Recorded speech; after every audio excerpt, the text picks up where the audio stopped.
And good evening, everybody. From Robert Eddy's Lightning Strikes Bowl in Fort Myers, Florida, I'm Larry Lickstein. We'd like to welcome all of you to the Audi of Fort Myers Mixed League week number 32. And this is the night where two bowlers, the high man and the high woman with handicap, will win Audi usages. The way it works is you bowl 3 games. High handicap men and ladies will go over to Audi when they can, leave their car in the parking lot, go into the showroom and be given the keys to a brand new Audi, drive it over the weekend, Friday night, Saturday and Sunday, bring it back Monday morning, and the car has a full tank of gas and you don't have to replace the gas. The car and the gas is free. Audi doing this in its 6th consecutive year, and 28 days from now will be week 36. They will end at year 6. Again, we want to thank David Forbes, Barry Seitz, Stevie Tomatoes, Chrissy Stewart, everybody that works at Audi that bowls here. Thank you so much. David Forbes, you're the best. And thank you for season 6. Let me show you where we'll be bowling this evening. Here on our multi-cams, if they work, hopefully. 5 through 20, 21 to 34.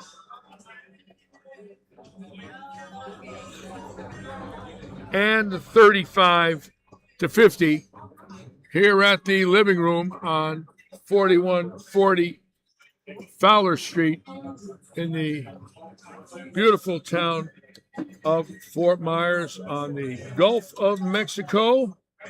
Fort Myers Beach rebuilding and slowly but surely coming back to life after that horrible hurricane came in here in September of 2022. I was down there a few days ago. It's starting to pop up, little businesses here and there reopening, small little street plazas opening, and little by little the beach coming to life again after a catastrophic hurricane almost 4 years ago. And Ricky Ward, my dear friend and PBA champion, has a friend that was a buoy tender for the Coast Guard. The way it works is there's buoys going out every mile or so from the beach, 10 miles out, to keep their eye on the current, the waves, the speed of the winds, etc. And one of the buoys registered at 5 miles out a 55-foot wave at 150 miles an hour, and that's what hit the beach. That's the one that leveled it in late September of 22. It came in 55 feet high and 150 and just flattened everything, took away all the mobile homes, all the lighter buildings, went to the 3rd floor of the Lanakai, which is built like Alcatraz, like a brick prison, and wiped out the rooms from the front to the back. It came in and just pushed everything from the beach side of the hotel out the front side of the hotel. So when you drove by it a month or two later, you could see all the way through the beams from the front to the beach up to the 3rd floor. Did that to all the houses on the beach. Some of them never rebuilt yet. Terrible, but slowly but surely we are coming back, and grateful for that. Last couple of years, pretty good weather, and hopefully it will continue. Bowlers will be bowling 22 through 34. Keep Cross leading this league at 246.90. Chrissy Stewart leading at 230.93. Chrissy Stewart, still a fantastic bowler, has led the Southwest Florida Bowling Association in women's league averages. Well, we figure 25 years. Just an amazing record from a wonderful, beautiful lady, and bowls in this league many years. This used to be the Cruise League, but Audi took it over after COVID, and David Forbes really revitalizing this league and our junior league on Saturday where David has bought 140 shirts for our juniors with Audi logos and an RPM Pro Shop logo, which is Ricky Ward's Pro Shop. And the kids all have their names on the back of their shirts. 140 shirts at roughly $50 a shirt is what he spent for our kids on Saturdays. What a sponsor. All the kids so proud. Many of them could never afford to buy a $50 shirt, and they ordered them. It's on their backs, and they all feel like bowlers when they wear a nice shirt. That's for sure. All right, practice for week 32 here at the living room. Joe Panko's on, my dear friend. Joe, I'm so sorry about LaGuardia. I'm sure that brought back some horrible memories to you, and I was thinking about you. My thoughts are with you, and obviously those people a few nights ago at LaGuardia. Horrible.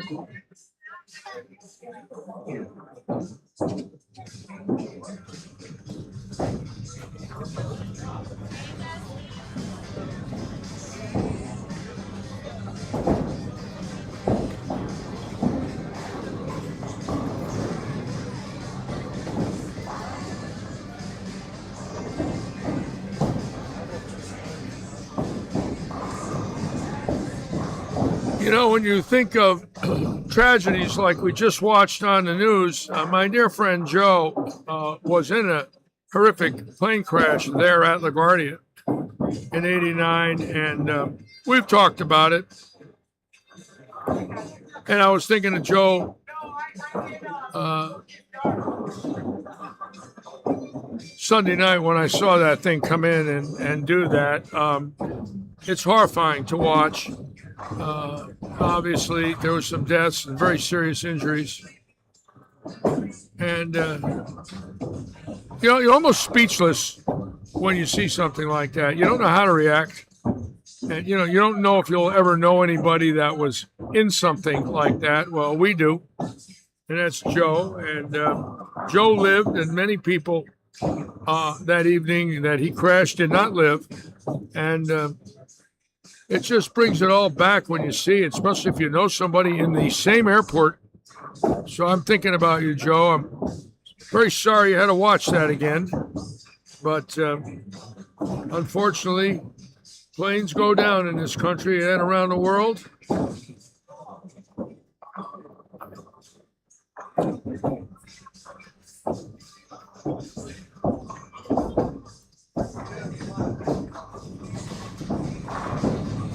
Oh, life-changing for sure.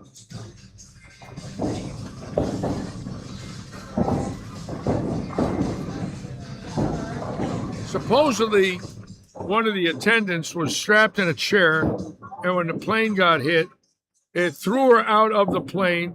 She went 300 feet strapped to the chair and lived. You got, you know, that broken legs, but she's going to live. Come out of the fuselage, went 300 feet down the runway after it hit, and lived. I mean, how is that even thinkable? I mean, they couldn't even come up with something like that in a movie. In a chair, and lived.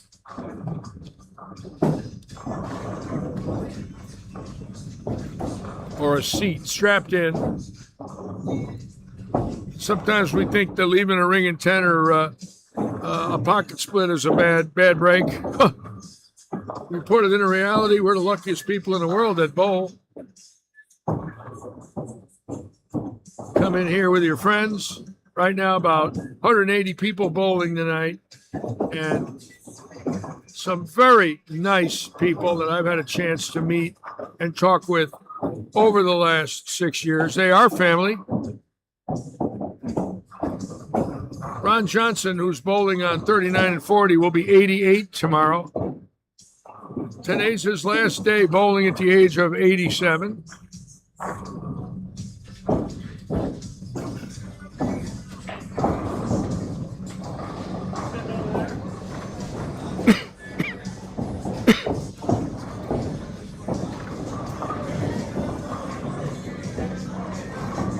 took a ride this morning over to Loxahatchee, Florida, about 100 miles from me, east, straight east.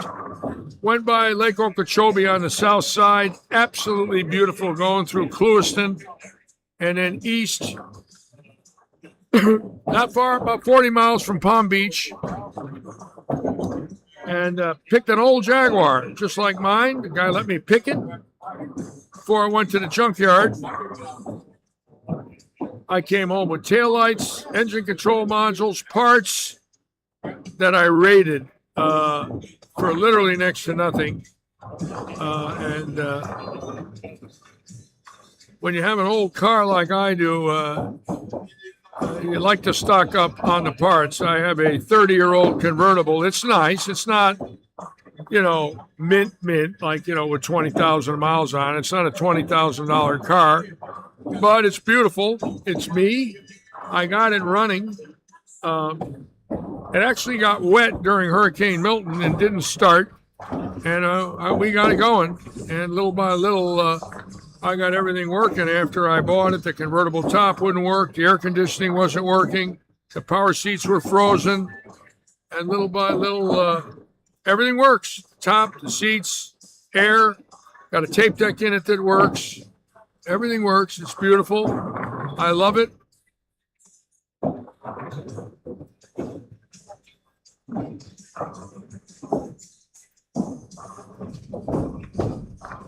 But I don't love putting high test in it at $5 a gallon because this car gets 14 miles, if you're lucky, per gallon on high test. And I decided not to use it now for a while. So she's covered up because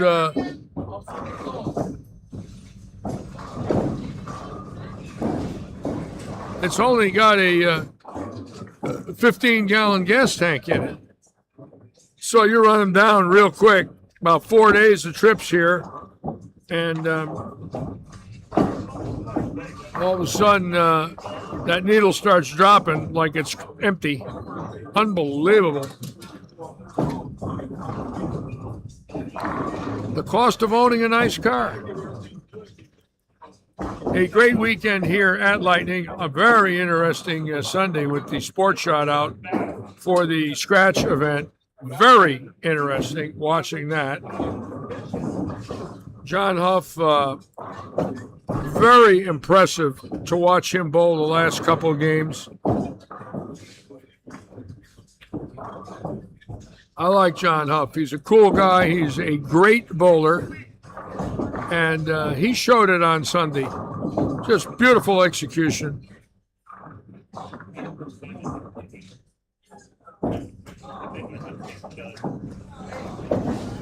Wayne Bones on, Stella's on.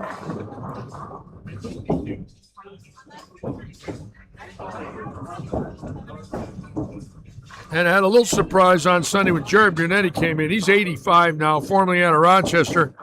He made a PBA telecast in 89 at Woodside Lanes.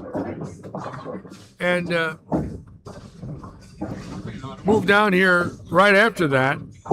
And he won a USBC Eagle team event in 1971, a regular team out of Rochester, New York.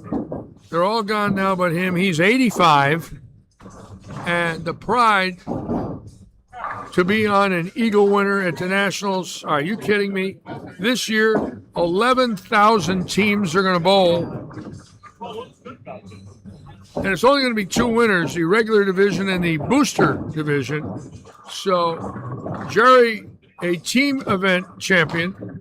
Matt McNeil and John Rakoski, both team event champions. And I was a team event champion. Mine was the year before Jerry. I actually won in Knoxville in 1970, and he won in Detroit in 71.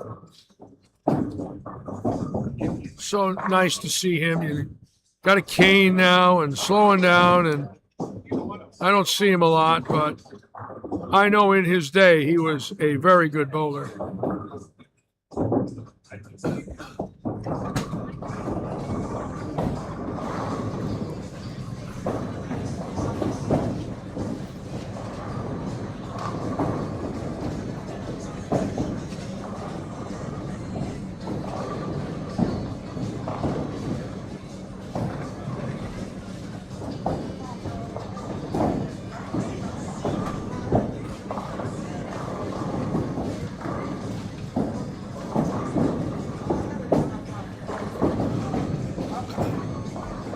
Oh, 92 that he won? Okay. Larry, I knew it was a long time ago. To me, it's all the same. 89, 90, 91, 92. They're just a blur.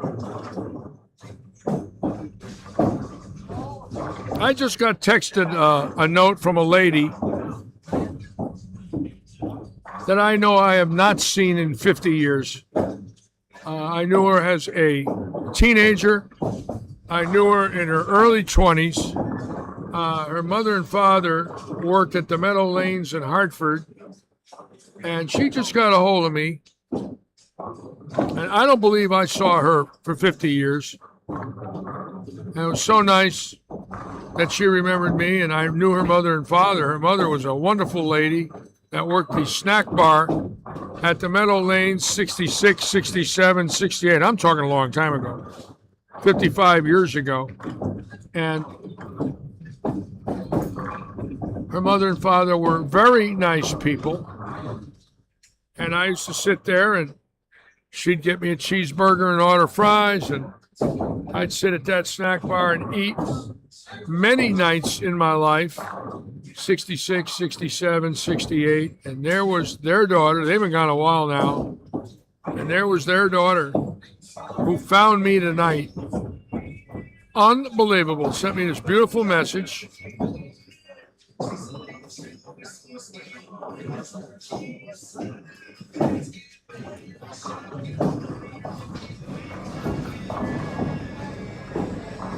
I don't think you would know her, Lou. You'd have to have bowled there a lot and ate there. And I don't know if you'd remember them.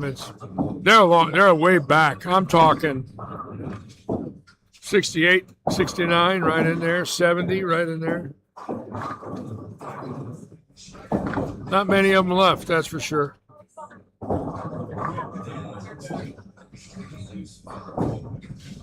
And TJ Williams is going in for her operation to get her knee replaced. She is our league secretary and president, so she's in and out the same day. Outpatient, full knee. So she's getting ready to go in. Everybody's wishing her good luck, of course. What a beautiful lady. And does so much for bowling here and has in our local bowling community for many, many years. She is one of our USBC directors. Obviously an ex-police woman. And she fell in love with bowling as a young lady. Never misses, bowling leagues and tournaments. Just loves it. So we're wishing TJ the best.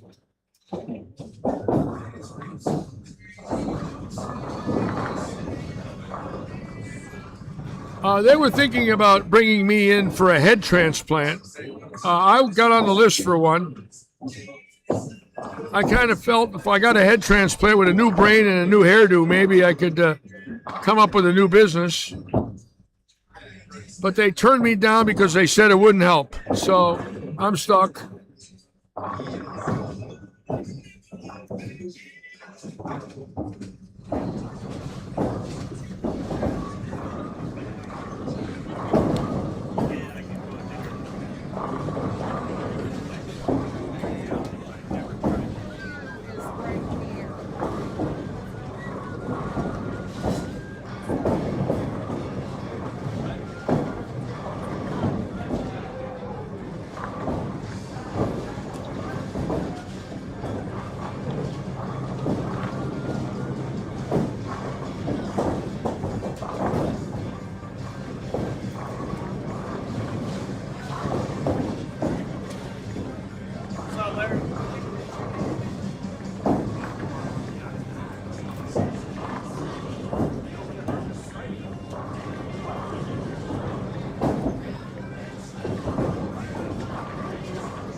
It's going to be interesting watching the Masters this week, especially after the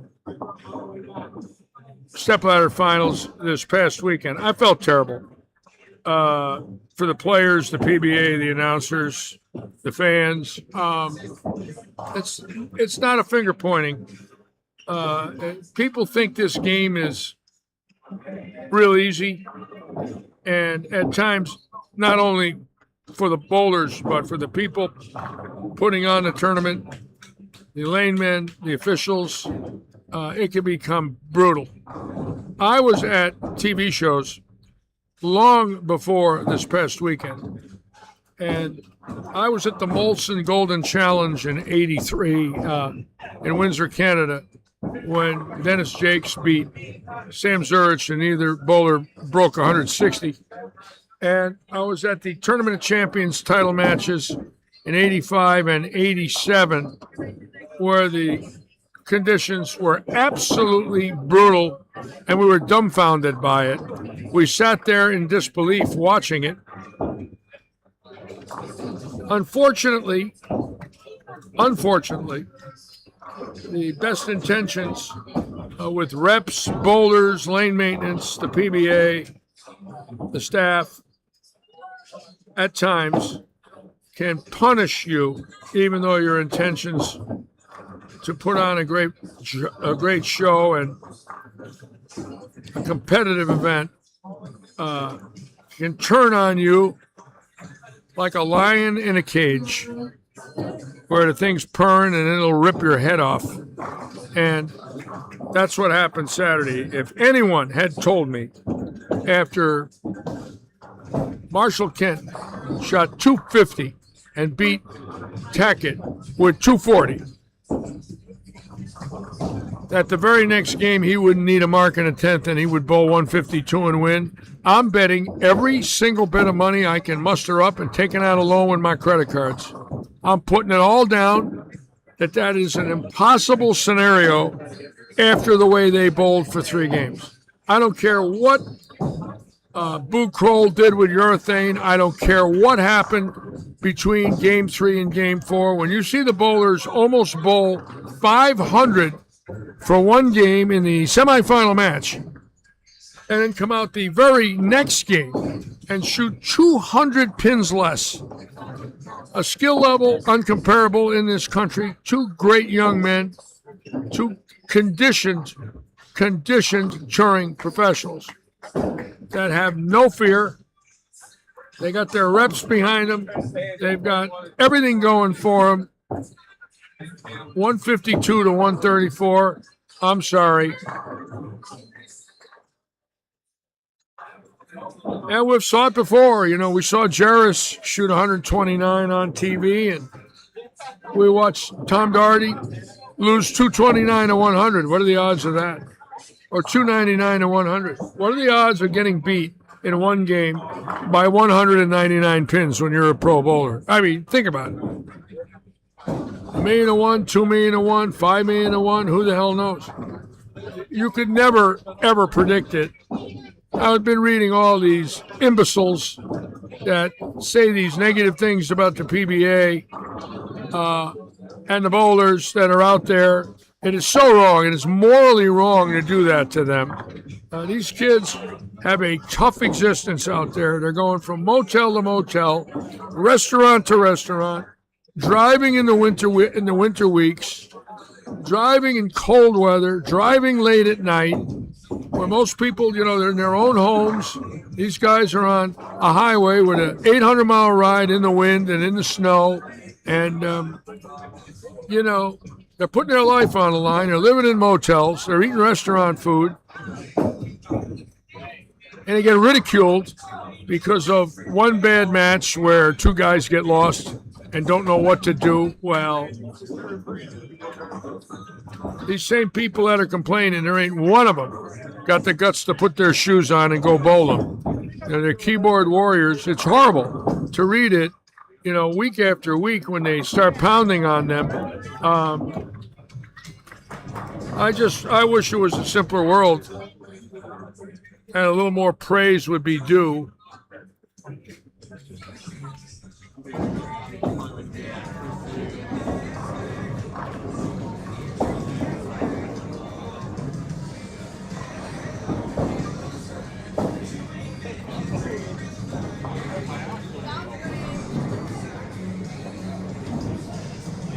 When I was an action player and I ran into people like that, I begged them to bowl me. And I would say to them, pick your house, pick your pair, and bring your wallet. And I would drill them, and they did not like it. And I loved it. And I told them before the match started they had no chance. Of course, I didn't always win. But I did everything I could to rattle them. Because that's the way it was when we bowled action.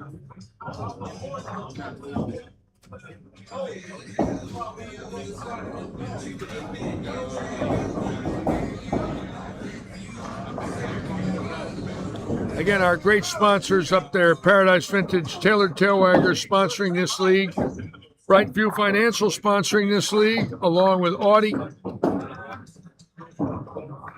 Wonderful people, avid bowlers, Skeeter Keiss, Brian Copeland, John Pfister, Ricky Ward's Pro Shop, David Forbes, all bowlers, Joe Pogrips, all bowlers. Everybody up there is a bowler.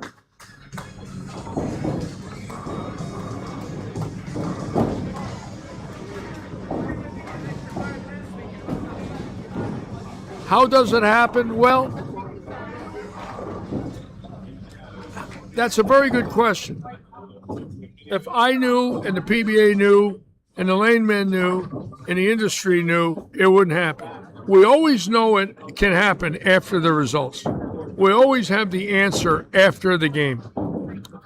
How does it happen? Well, after the game, we knew why it happened. I know why it happened. I also believe I know of a remedy, but whether or not it'll guarantee another one of these, I got no idea that it wouldn't happen again. Somebody goes out there and wins 150 to 149 or some stupid number like that. It's just the weirdest thing because these guys are gifted. I mean, they average 240 all week. They cross the house, Wednesday, Thursday, and Friday and average 240 every day. Go out on TV and it's 150 to 130. I mean, what are the odds?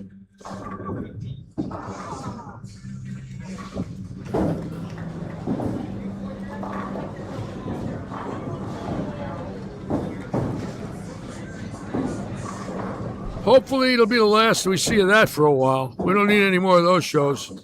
We need about 10 years now. We got to go 10 years in between them. God forbid they had another one a week or two from now.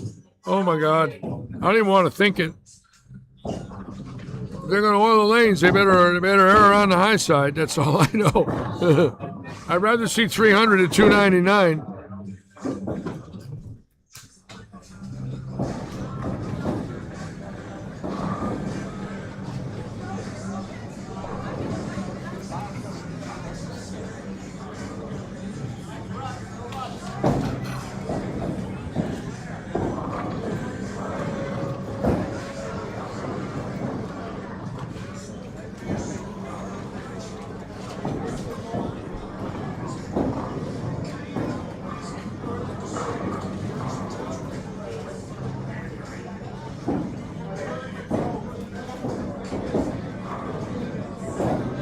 Now, last 2 weeks ago, John Pfister right here Fleisinger, on 17 won the car. He shot about 850 with handicap.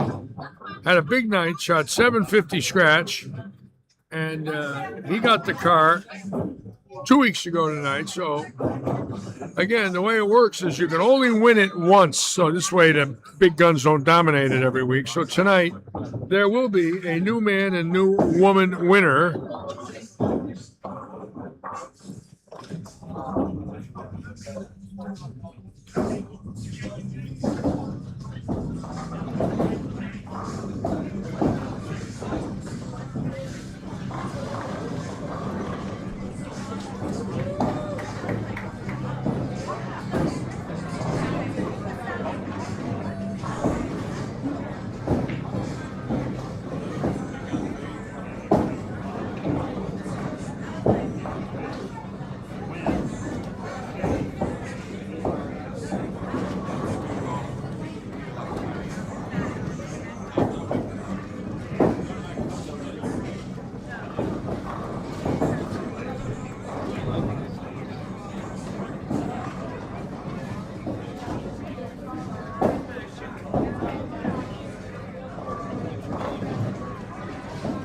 And Jimmy Argy's on from the Barn, Bowl, and Bistro at Oak Bluffs, Massachusetts.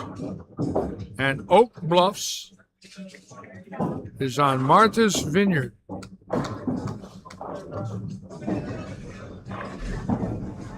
And I'm going back. If I go back to Connecticut this June, I'm going to the vineyard. And I've already made plans that I'm going to do it. I need to get out of here. I need a break. I got some things I got to do to secure it. I got to get my kiddies taken care of well, I might add. And, but I'm really dying to go back to Connecticut in the summer. Keep in mind, the last summer I had there was 2021. When I first got there, I left in early May of 22, coming off a horrible winter. Swore I'd never go back in the winter again, and I did go back at the end of 24 for Christmas. And I must admit, I was there 8 days, and I did not like it. It was freezing. It was 0, 10 degrees every day. I couldn't go to Yankee Stadium. I couldn't go to the beach. I couldn't go take a nice walk in a park that I used to, frequent in my life. So I said, well, I'm not going back in the winter ever again, unless I'm in a box. That'll be the end of that. I'm going back where I can go to the stadium, go to Martha's Vineyard,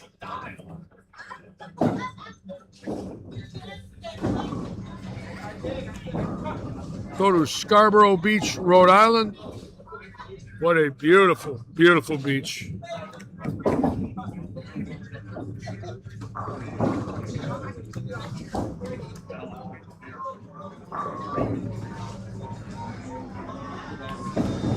No, I'm driving this time. I'm not going to fly. I'm testing my car now for mileage. And what I do believe is I can drive up there and back, even at the gas prices right now, for around 600 round trip. And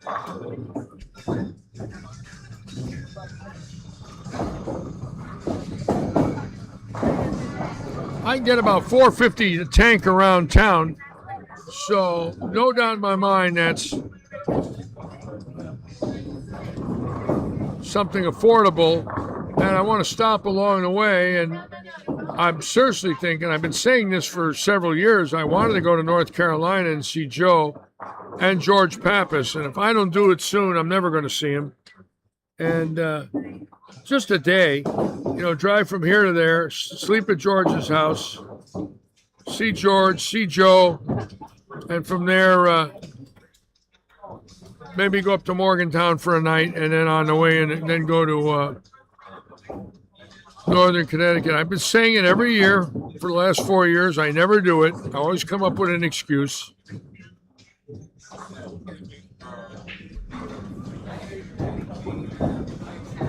Now we're looking for high scores this evening. Let's see. This league now has been fairly good for scoring. I mean, there's been, well, I'll tell you exactly. In this league, there's been 10 300s. For the women, Chrissy Stewart's had 805. 800s by Billy Seymour and Jerry Lake. So there's been good scores.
Danny Hyam's on. You guys did a great job, Danny, as usual.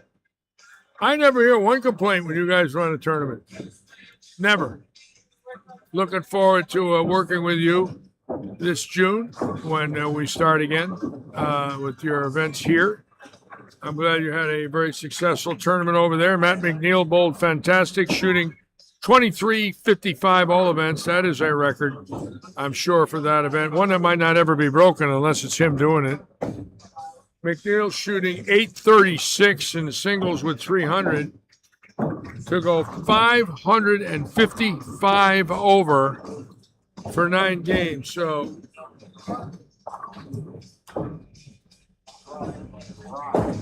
averaging 260. 262 for 9. That's about as good as it gets. You know, he nonchalants it and says, oh, it was a house shot. That's what he says to me. And I'm thinking, well, you're the only one that did that. I don't care how they oil them. You know, when you bowl those numbers, sure, you know, they're high numbers, but no one else bowls those except him. He's unbelievable. He's retired and he's doing that.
You know, it all started with Oaks Farms here 7 years ago in the 1920 season when Alfie and Robert put up $15,000 for that Wednesday night league and filled the house.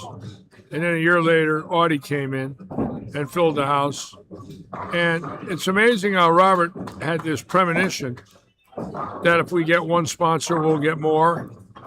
And I want to thank Alfie Oaks and Robert for the absolutely wonderful, wonderful generosity. A lot of people don't realize that $15,000 added is an enormous amount of money for a league where you don't even know half the bowlers.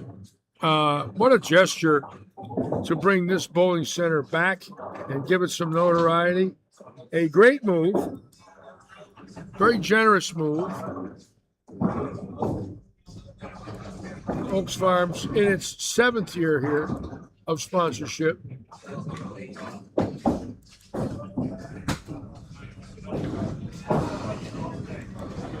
And companies like Charlie's Irrigation coming in and Brightview Financial and just sponsor after sponsor coming in,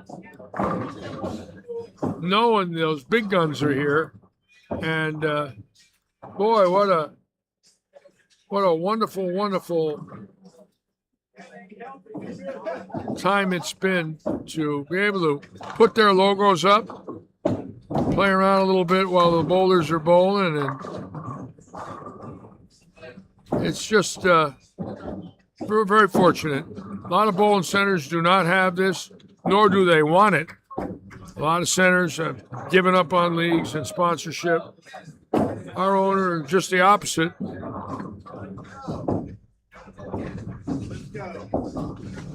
know, we're not perfect. Obviously, there's times where the natives get restless, but I must say this. All in all, for my 7 years of doing this here, this place is pretty cool. It is an honor to work here, an honor to be with all of you. And our bowlers feel that way the majority of the time. Again, you know, there's always a rumbling, you know, if the we have an air condition issue, or if the lanes are a little erratic, you're going to get people, a little upset. But I think if they were to weigh it up and say, well, how's the last 7 years been? Well, it wouldn't be full if it wasn't good. Believe me. So we're grateful. Looking forward to the spring tournaments and the new season, the 26-27 season, coming up starting in August.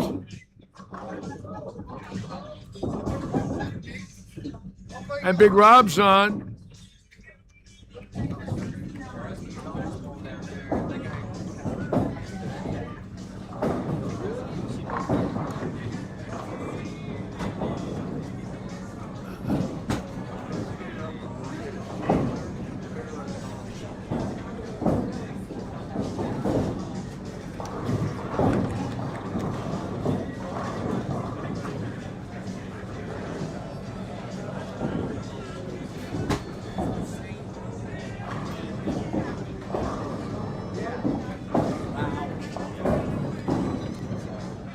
Oh, get over there. All right.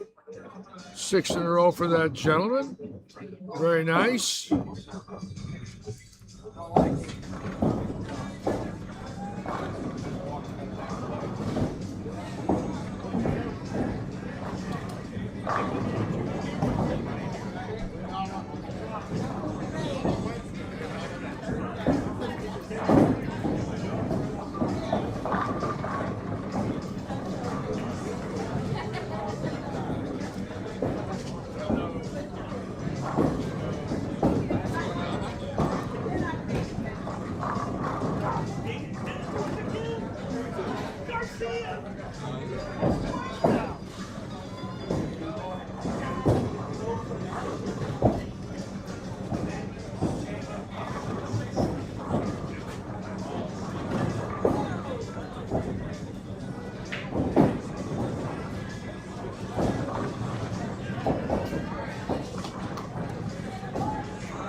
Anytime we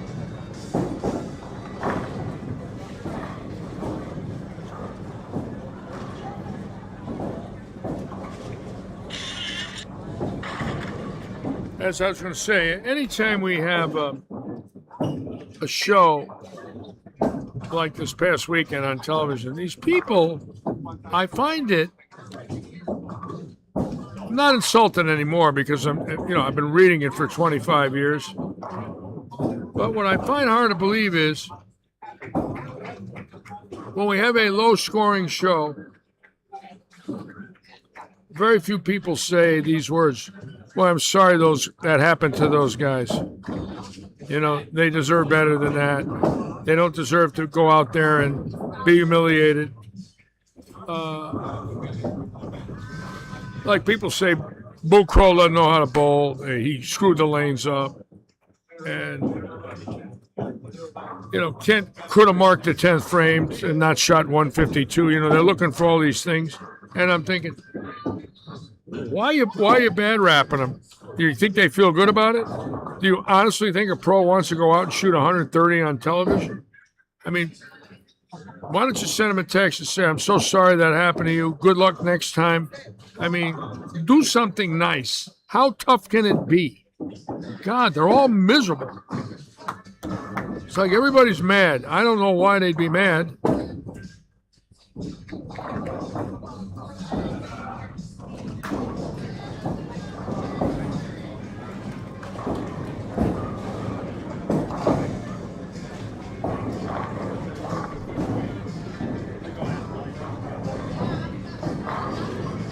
I guess when you don't bowl for a living, you think you know what you're talking about. So, what happens is you get these people that open their mouth. Not one of them have ever had a strike to feed their family. Not one of them have ever put up their own money week in and week out to eat and make a car payment and pay your rent. Not one of them, ever, ever, ever. But they're all experts. I love it. In my day and age, I would have humiliated them and told them, get your parents to second mortgage their house and bring the money with you. And it would have been fun robbing them.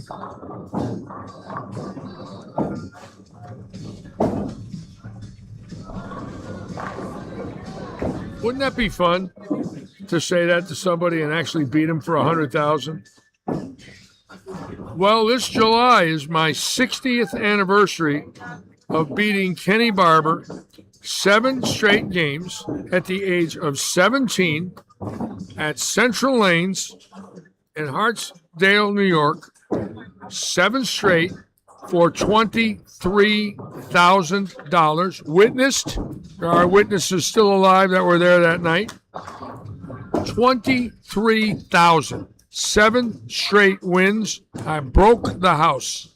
I was 17 years and 2 months old when it happened. He was the #1 money bowler in New York City, and there's still an article about it that you can find on Facebook, or Google, called When Thugs and Hustlers Ruled Dark Alleys. It was put in the New York Times in 2010 by John Mark Manzioni, who is now the managing editor of the Bowler's Journal. John Mark wrote the article and interviewed Kenny and I together about that match 44 years earlier, and that was in 2010. This July is the 60th anniversary of that match. Kenny has since passed on, and I'm going to send him a little message. In 1965, Kenny was the youngest bowler to bowl the All-Star. He was 16, and they let him bowl the All-Star. 63. He was 16 years old, and his parents got him into the All-Star tournament. He was the youngest bowler ever to bowl the All-Star at that point, at the age of 16. He was a great bowler. But on that night, no matter what he did, I was always 1 strike more. I never won anything like that again. It was a freak, no doubt about it. Can you imagine what 23,000 is today? Is it 100, 150 grand? In one night, 7 straight games?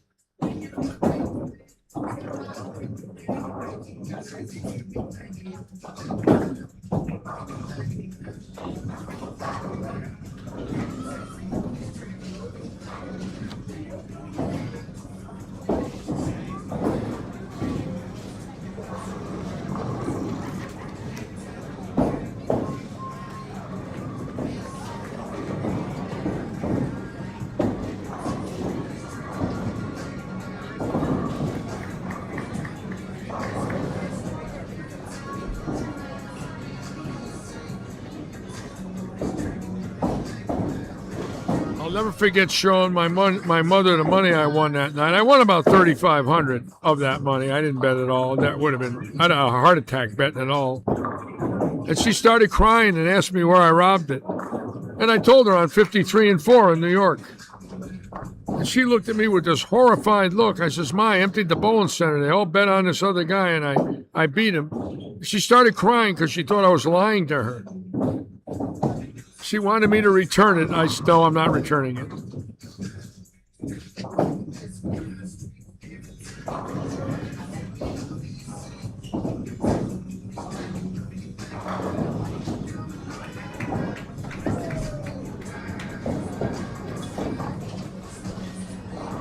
All right, so let's look for some high scores now and see what we got here at the living room. We do have the first 7 on 15 and 16, and we have a spare and 8. And down here, we do not have anything yet. Let's check the high end, see if we can get lucky and watch a 300 game, which would be wonderful. Nothing yet. I was hoping we might get lucky.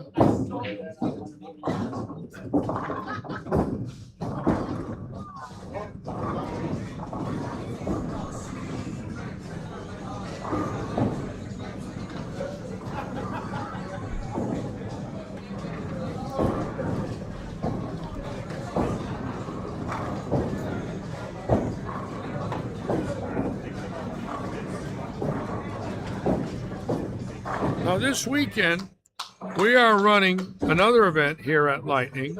This is a 9-pin no-tap eliminator. The way it's going to work is, it's on a shark pattern. Bowlers will bowl 5 games of 9-pin no-tap. The final round, the way it works is, they're going to cut the field in half, bowl a game, cut the field in half, bowl a game, and game 7 will be for the title. And that is this coming weekend.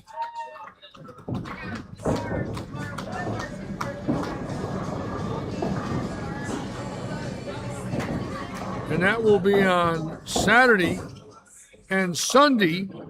We will have the senior eliminator here at Lightning, sponsored by Paradise Vintage Market.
And the 40 and over on Sunday will be on the Monticelli pattern.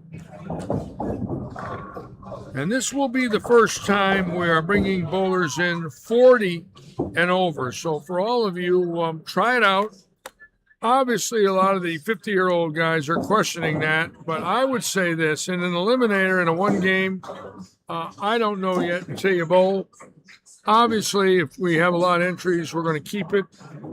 Obviously, if it looks like we've lost a lot of entries, well, we'll probably roll the dice and try something a little different.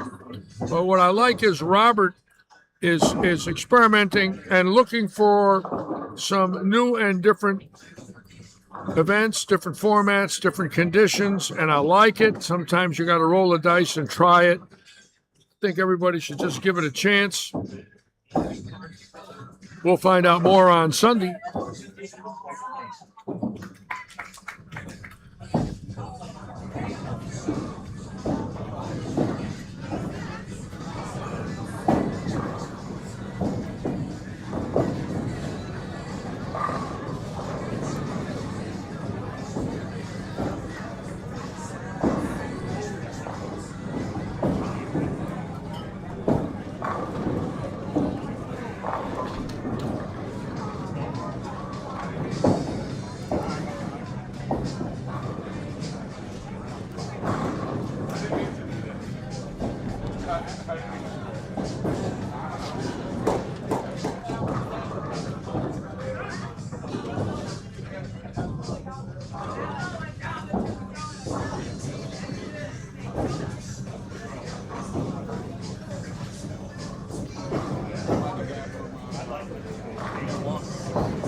years in a row.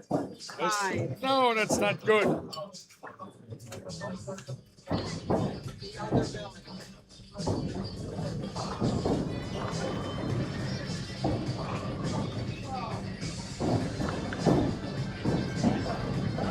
I'm gonna wish Dave and Rachel good luck. They are moving to Lakewood Ranch, east of Sarasota, in the next week or so. They are bowling here with us. Dave and Rachel Ludwig, wonderful people, and they got a new home, and they're going to the Lakewood Ranch area, which is beautiful, east of I-75. It's all brand new and upper echelon, beautiful land and homes and shopping plazas, and Lakewood Ranch is like a new town, like the Villages, a little different, a little more spread out. They haven't oversaturated yet, but a lot of building going on inland, east of the interstate, because west of the interstate there's no land left, and it's so expensive. I took a ride this morning over to Lockahachie, and I went through Clewiston, which is starting to build up and getting new homes there. A little out of the way for me, and obviously with no bowling center, it's not for me. But boy, I wouldn't mind living out there. It's beautiful. It's flat, inland. You're away from the Gulf. South side of Lake Okeechobee. And it's growing, and it's going to continue to grow. That's going to be one of the next bastions in Southwest Florida, is LaBelle and over towards Clewiston. You can just see it happening. A lot of land, a lot of new developments are going to go in.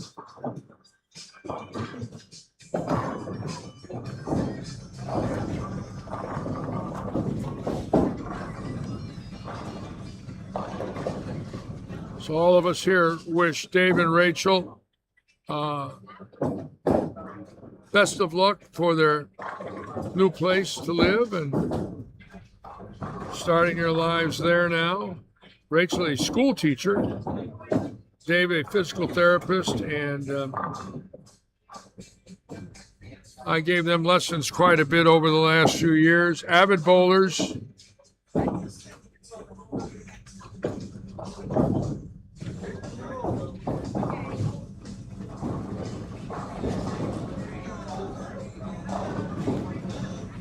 You know, we have people move away. It's like family. I know them well. I met their children. They're a beautiful family.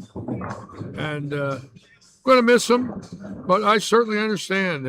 I moved several times in my life, job-related. Sometimes I just needed a change. I think I'm going to move again someday. I really believe that there's probably one more place left that I'd like to move. I don't know where, but I think I might get the bug one more time to try a new region. I don't know. I've been here 25 years. It's certainly been nice, but every once in a while I think I can make it in a new region, but I don't know what I would do without a bowling center. I don't know. I don't know if I could deal with it.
I just saw your game.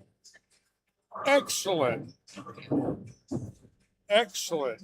You actually look like you know what you're doing. Now, normally when I see something like that, I'm going to put the camera on you. Don't. Come on, come on, come No, on. I'm not ready. What do you mean you're not ready? No. Well, you just bowled a big game. I know. You've been working very hard on your bowling, right? You're trying very hard to be a good bowler in your life. Now, let me ask you a question. When you bowl a 215 like you just did, right? How's it feel? What's it like? Well, it's a little nerve-wracking because people expect you to do it again. Now, it's your first game. Yes. So, like when you shoot 215, are you thinking about your 3-game series, or are you just thinking about one game, or are you thinking about maybe Thinking about that 110 pin that kept me from my clean game, which is about the 110. ever elusive thing that I can't seem to get. So, now when we first met? How long have you been working here now? 7, 8 months? yeah, When it's you August. we first met, you were bowling 110s and 120s, and you were bowling 30 games a week, right? Some weeks 70. And now you just shot 215. You're getting better. A little bit. Yeah, it's a good feeling. It is. You worked hard. You yeah, drilled a lot of lots time. equipment. You know, you're dedicated. You know, you tried a lot of Training, things. equipment, time. Some lessons, bought a lot of bowling balls, right? Yes. About 5, 6 balls, right? I would say that.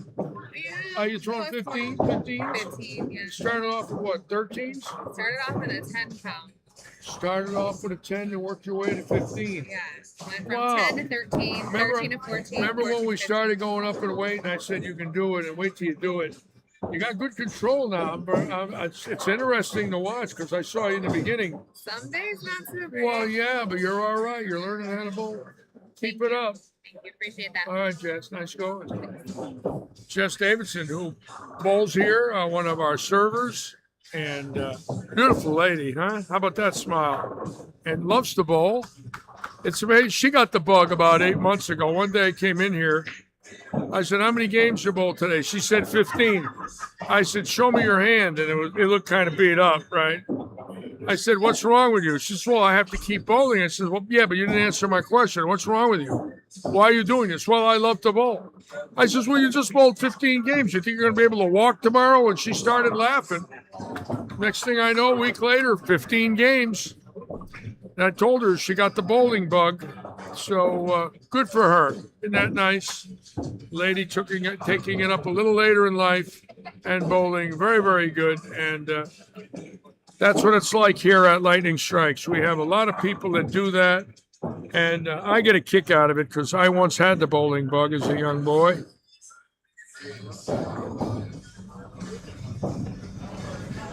Folks, this is last call for mystery on lane 15 or 16.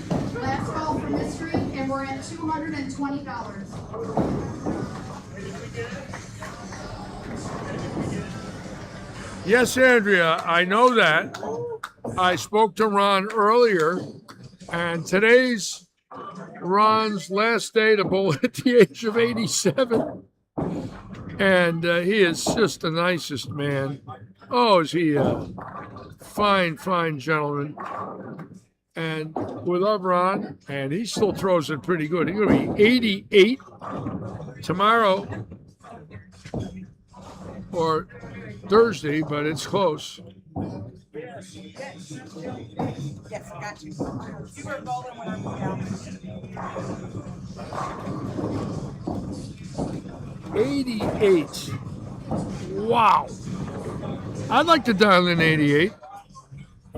You know, if I was told I could get to 88, I'll take it. I just don't want to be told 78 because that's only a year away. I want a little more time.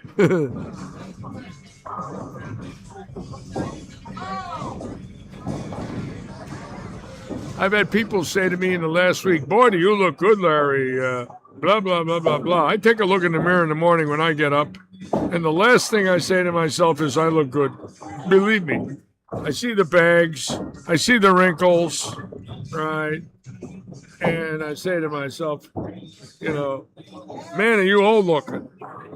And people come up to me and say, oh, you look great, Larry. You look healthy.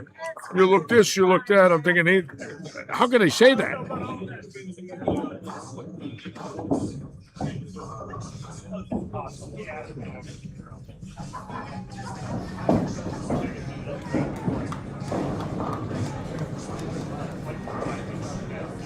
Robert Eddy getting ready to come up with a very good and new menu shortly. I say working with a lot of people from the industry, getting some ideas, and Robert making some changes here, subtle but needed changes, and he's going to be doing that all spring. He's decided to take a more active role in ownership. I like that. I like the idea that he's coming in more and that he's figuring some things out that he needs to do as an owner.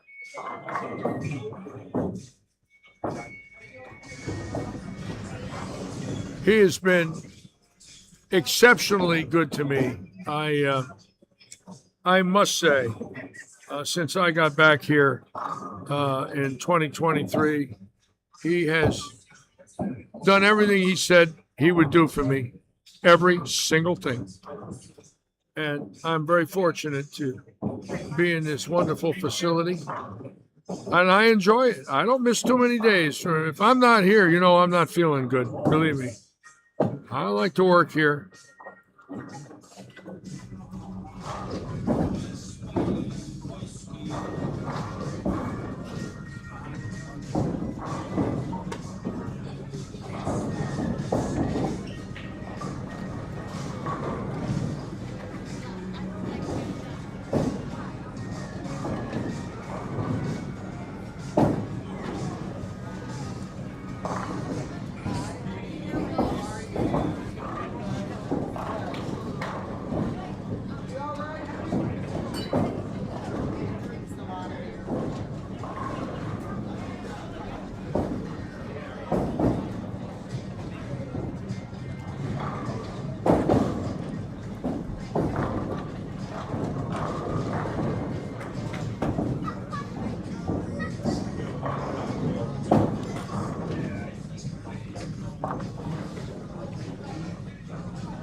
What do you got there, little baby? Who's that baby? Beautiful. Boy, beautiful boy. How old?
These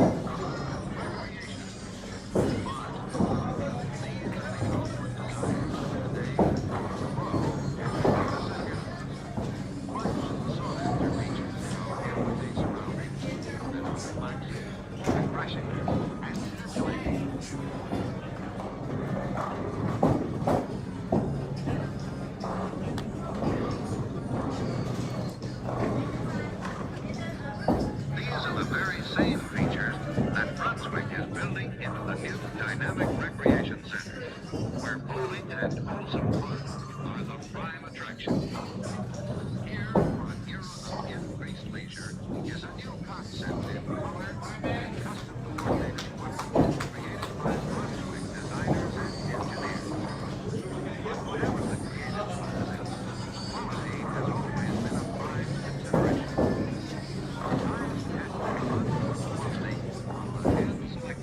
Carefully dry bed stock that goes into the construction of these lanes, to every piece of material that goes into the building of every piece of Brunswick equipment.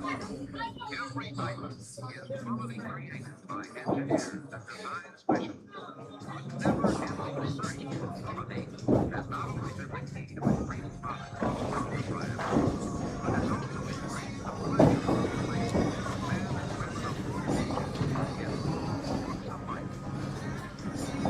Here for today, tomorrow, and the years to come is Brunswick's concept of custom design, introducing a colorful new world to bowlers, set off with convenience, with comfort, with style, with color, and always with it all, Brunswick's high standard of quality. Here is Brunswick's striking new gold crown line, designer colors that refine harmony.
You know, I haven't seen much of the Ben Stiller production. I don't get HBO and just never got it. I probably should have, but I never did. I think it's fascinating that we had a man of that stature get involved with bowling, and I'm hoping and praying it goes somewhere instead of in the archives of some storage room. I'm praying that somebody comes along that was a bowler in their life that became a billionaire, and says, yeah, I want to help them. I just want to do it. I remember when I was a kid, and wouldn't that be nice if it actually happened? I mean, it is a land where dreams come true. We need somebody to come along that can do something besides someone in the bowling industry, because that's basically all we ever rely on. That's where we get the majority of our money. Somebody from outside that made it. I mean, made it big. That says, yeah, I want to help you. Just one person that says, yeah, not only do I have the money, but these people deserve it. They deserve to have something good happen. And we've been waiting a lot of years for it. When I was a kid, we had it. In the 70s and 80s, we had it. We had 20 sponsors. We had Midas, we had Budweiser, we had the Miller Brewing Company, we had Firestone, we had Quaker State, we had Pennzoil, we had SDP, we had Lincoln Mercury. We had a lot. We were great at that time, but unfortunately, they all went away. They found other ways to spend their advertising dollars, and we were left with very little. The tour went bankrupt, and then when it was bought again by the Microsoft people, they did everything they could. I mean, let's face it, they don't like booking losers. Those people are proud people. They had a lot of money, and they couldn't make it work. It just, no matter what they did, it was never enough. Now they sold it to Bolero, and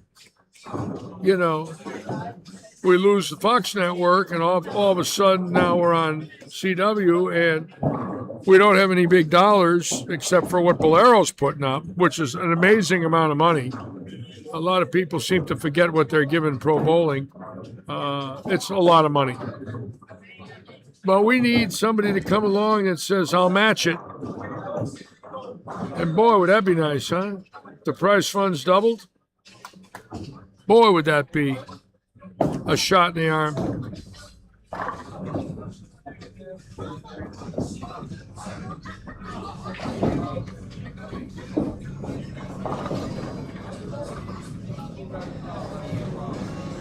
There's Ron Johnson. Well, the next time he bowls, he will be 88. How's that?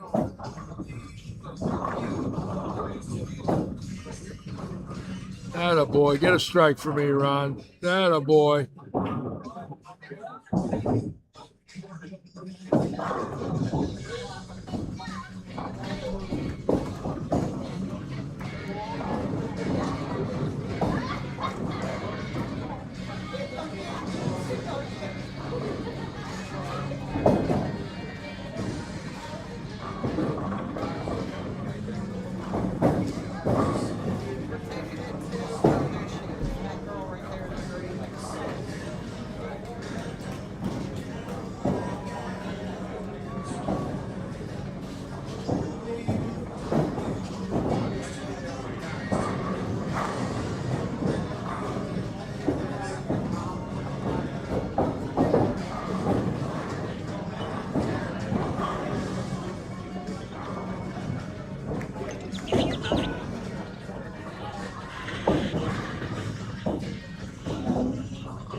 All right, Audi Mixed, please watch your scorecards for your first game, Mystery.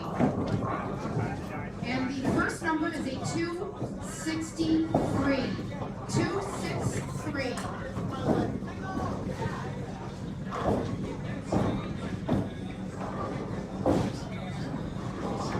All right, let's try a 195.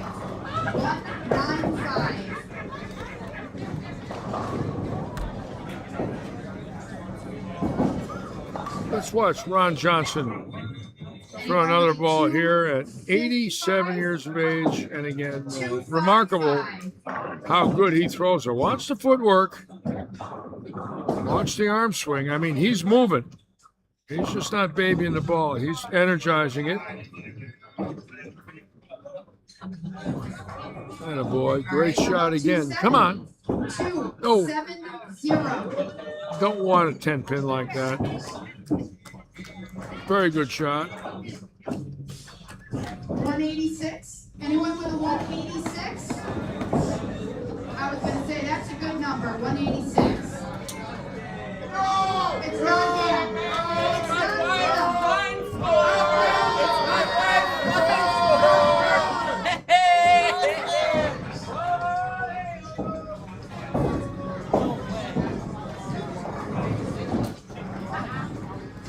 So this Again, is we will actually be on the air tomorrow night at Cindy Mullins 6:45 is gonna have a 186, for week and she 30 could win of Oaks Farms. $228. And about a month from tonight, we will be done with this league.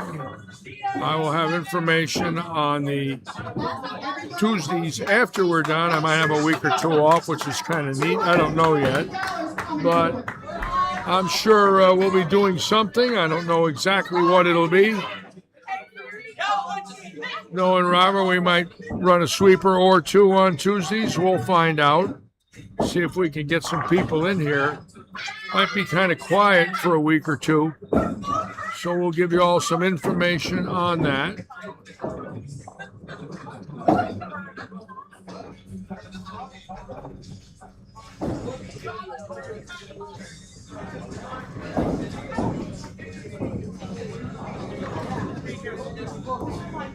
And then I'm gonna give you this.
Again, the 9-pin no tap tournament.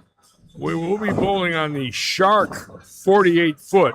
That should be real interesting this Saturday. Now, I've not seen the Shark 48 footer in here, but you can flat bet it will not be a carry contest. Spares will be critical.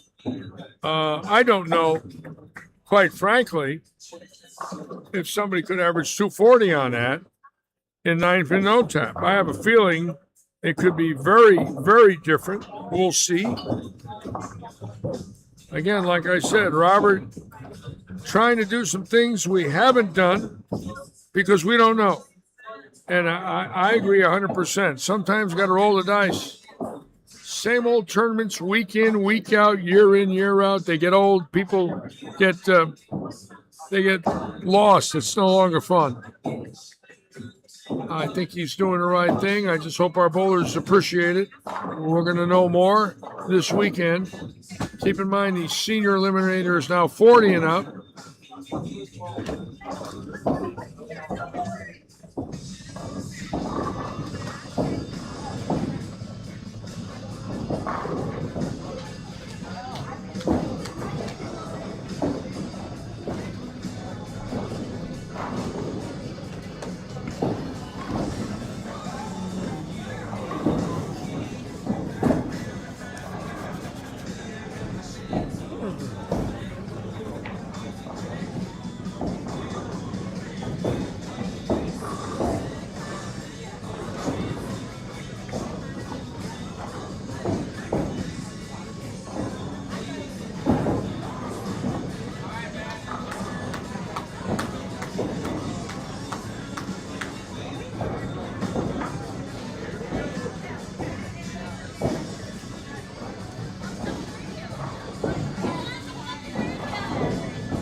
I was just reading some of the posts. We're still, all of us here at Lightning and in the bowling world are sending our thoughts out to the great Bob Learn, PBA and USBC Hall of Famer, a living legend.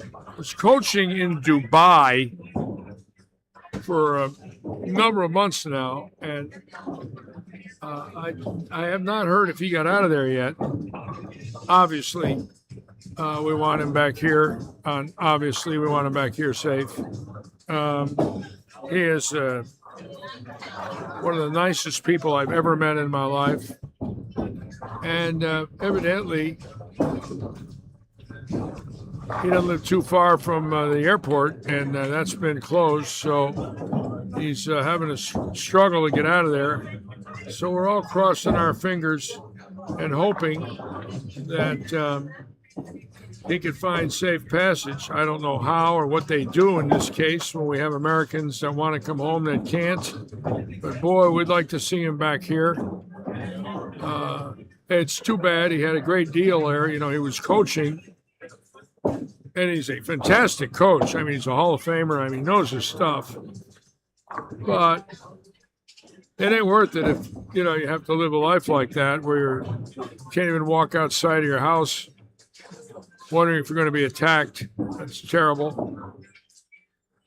I often wonder how many of our people are stuck there in that whole region. We'd love to see them all come home and be with their families and friends, children, their grandchildren. I have not traveled and left the United States, believe it or not, since 1979. I went to Amsterdam with 6 pros: Joe Hutchinson, Pete Couture, Bill Spiegner, Paul Moser, Dennis Lane. We all went. And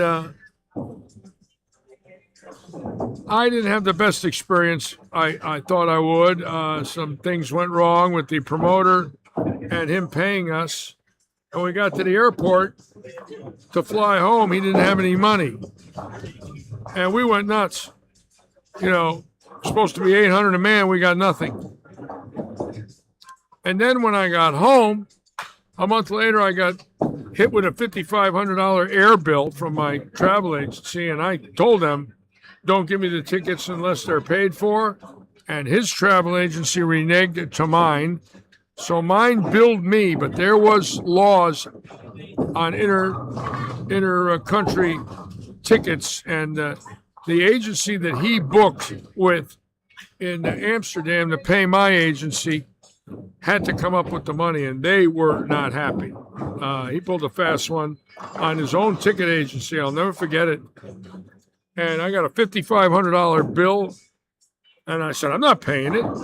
I told you I wouldn't take the tickets unless they were paid for. It was a horrible experience. And after that, I never left the country again.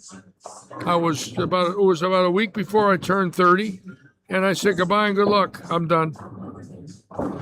Never left again, other than Canada, which was different, you know. Although I would love to have said in my life I went to Rome and Paris. Yeah, I'd have liked that. I'd have loved going to Venice and Rome and Paris, maybe London, but it never happened.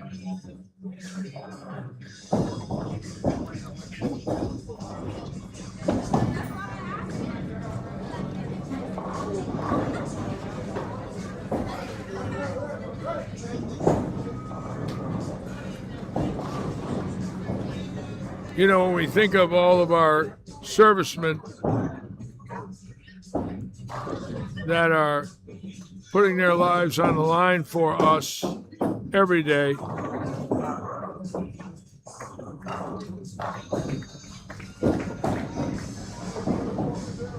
we pray for them. Obviously, all of us do.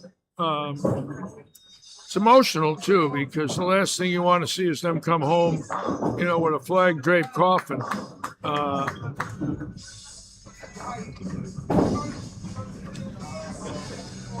Every day I think about them. I can't help it. As an old man, I admire these young ladies and gentlemen that have decided they want to serve our country. And they're wonderful young people that believe in our country, believe in the United States. And we certainly hope that thing ends soon and we can have a normal world again. It'd be real nice if it did happen. I don't know if it ever will, but I certainly hope.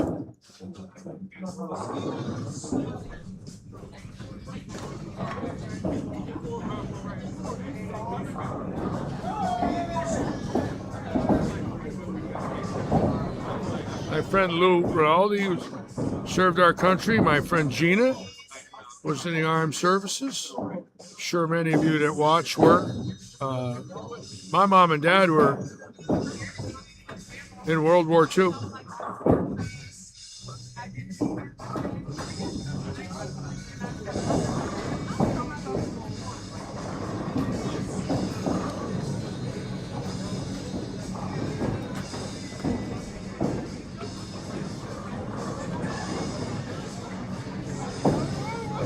Wayne Chester, I'd come down and see you. Now, that would be interesting. You know, I always thought of that, too. You know, I had so many friends that left the country that if I got lucky, you know, somebody would put me up. And I'm sure Australia is beautiful. I've heard it is. I had a friend of mine that I went to high school with, John Seahaw, who went to New Zealand and told me he loved New Zealand. That's way down where you guys are, right?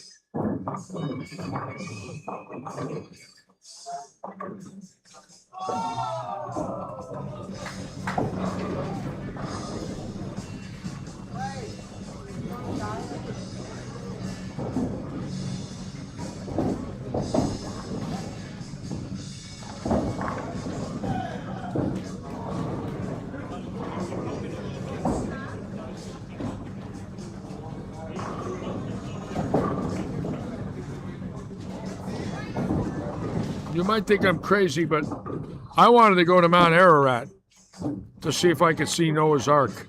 You know, when the snow started melting years ago and people think they found it. Boy, would that be a trip if they actually found it sticking out of a mountain and you could see it. Oh, my God. That would be from another world if that actually happened. I think, you know, there's a possibility of that. Every year now, when that snow melts, they keep thinking they can see it from satellite technology, but they've never proved it. But boy, would that be cool.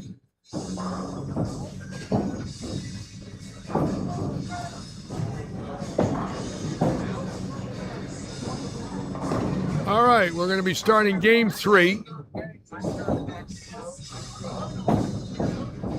Another great evening here at Lightning. 23-4 now with Zach coming up. We're going to move the cameras down there. He's got a little string going here. We're going to check him out.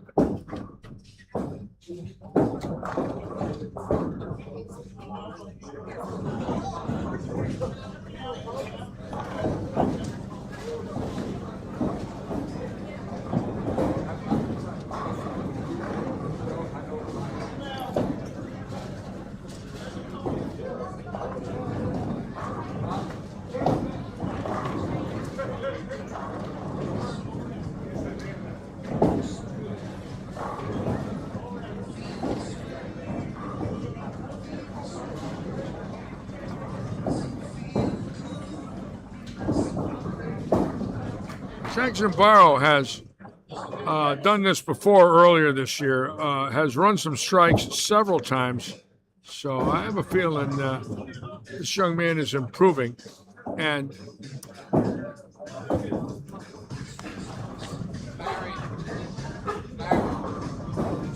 he's also had 300 in the league already. So let's see if he can get another one here. Oh, yeah. Watch this one. Oh, yeah. Check him out. Big guy just sawing on that thing.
Zach will be coming up on 23 and 4 here. I'm going to bring the camera down here now because this young man has bowled very well in this league. He's had 300 earlier this year, and he might be the first one in the league to have 2 of them.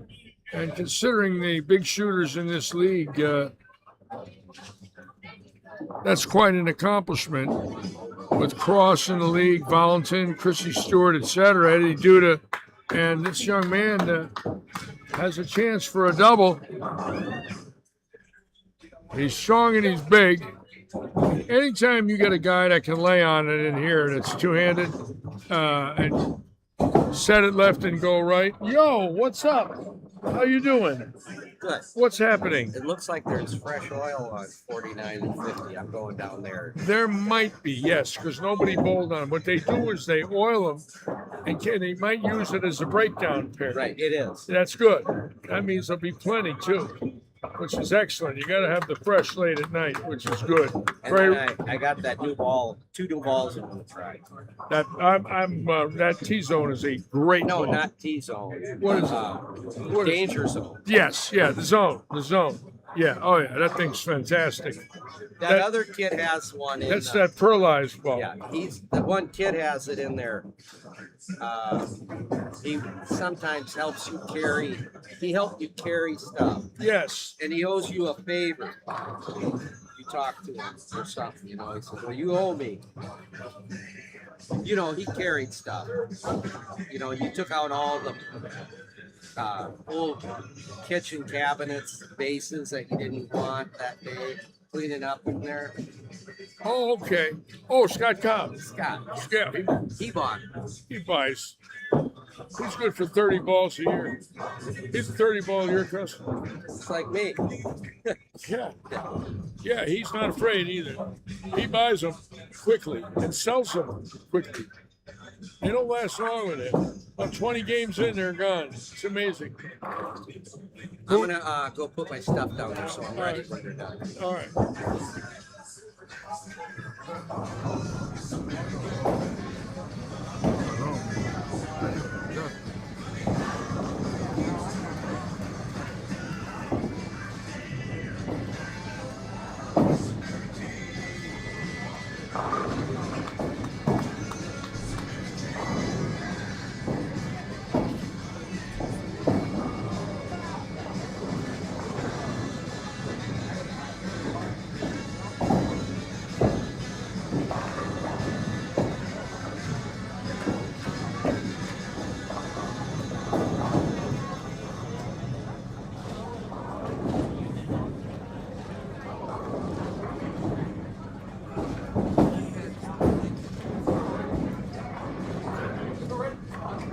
All right, now keep in mind the secret that he has is thumbless, ball speed, and a very high roll. Watch. Oh yeah, watch this one. I mean, he's got that shot where he can get it down the lane without really moving left a lot. And that's what you want here. You don't want to get too deep because that leaves a 2-pin. You get it in a little, it'll sail on you for a week 10. And I love the way he plays the lanes here. He's one of the few power players that can stay farther right. And that's what he did when he had 300 a few weeks ago. He's not as right as far. Keep Cross cannot get as far right as this gentleman is right here. That looks good again. Come on. No, didn't hook. He missed it. All right. I thought he got it right enough, but it never moved. All right, 287. We'll take it. God, I really thought that ball would come back and threw it out there, and it never moved. What was that? That was a Litchi kiss. I had the camera right on it. It's my fault. I gave him the kiss, put the camera on, and went right out the window.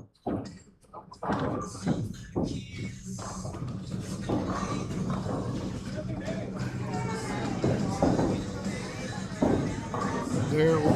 All right, nice game. Probably a little discouraged after that shot in the 11th, but I think not a bad game to take. Game 2, 287, right?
You know, there's some pictures today of Mick Gogan, the owner of the South Point. I'm going to tell you guys a great story. I met him about 40 years ago. Flew into Vegas. I was staying at the Union Plaza downtown, the Plaza Hotel. I had the Kentucky Derby Suite comped all year. Whenever I went there, I got the room for free. Back then, the bill was $600 a night, and that's 40 years ago. It had 2 bedrooms in it, beautiful kitchenette, 3 TVs, a main living room. There was a big suite on the 27th floor of the building. And Harry Golden knew I was flying in.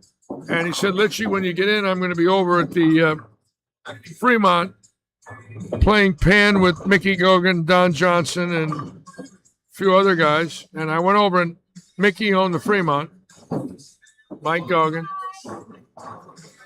And I met him. He stood up.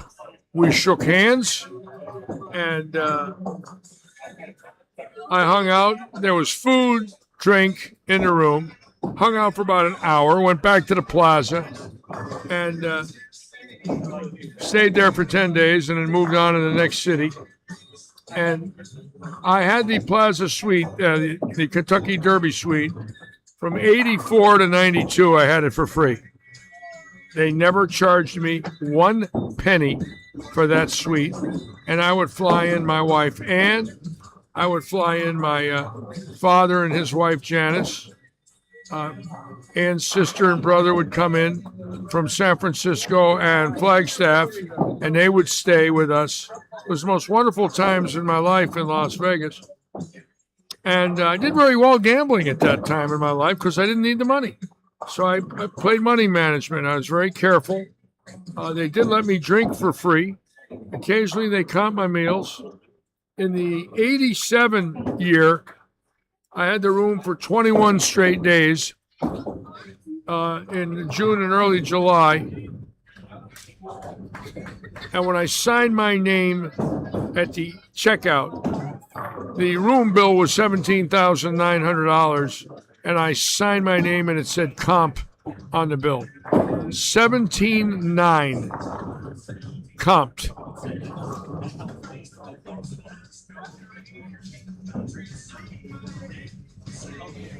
I did have a wonderful life in Las Vegas. And then in 93, I was warned, listen to this one, warned by the new commissioner, Mike Connor, that I could never stay at the Union Plaza again. And I said to him, why? And he said, because you're a PBA employee. I says, no, I'm not. I'm a private contractor. He said, don't argue with me. From now on, you stay at the Showboat. And I said, well, what if I don't want to stay at the Showboat? And he said, your contract is coming up, and I suggest you do. So, being that he was such a wonderful human being, I listened to him because I needed my job, and I never stayed at the Union Plaza again for my remaining years on the tour as player service director. His philosophy was the Showboat was sponsoring the tournament, and all PBA staff and private contractors had to stay at the Showboat. Now that I look back at it, I don't blame him. You know, it was good business for me to stay at the Showboat, but when I was offered that comp, 200 pros were staying at the Union Plaza, and the rooms were booked by Tom Baker and Dave Sutar. So they booked them all year long, and pros stayed there. Pete Weber stayed there. Brian Voss stayed there. The big names stayed there because the Union Plaza was downtown. It was much more fun downtown. You had Binion's. You had the Four Corners there where the Gold Nugget was, the Four Queens, the Fremont, and Binion's. And Showboat was sort of off the beaten path back about 35 years ago. It was way down on Fremont Street, going towards the Hoover Dam. And if you went outside of the Showboat parking lot, there was a lot of degenerates. It was a nasty area to be in at night. And eventually the Showboat got torn down because of that. The locals did not like to go there because of the people roaming the streets down there. The Showboat I loved.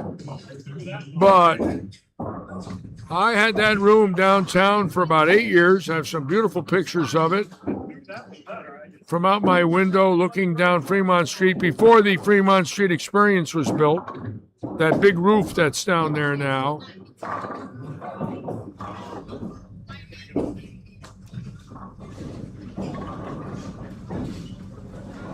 It was fun to be young and have those amenities given to me.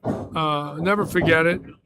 I had a lot of friends in Las Vegas. A lot of wonderful people that I met over the years. A lot of dealers, a lot of professional people, restaurateurs, etc.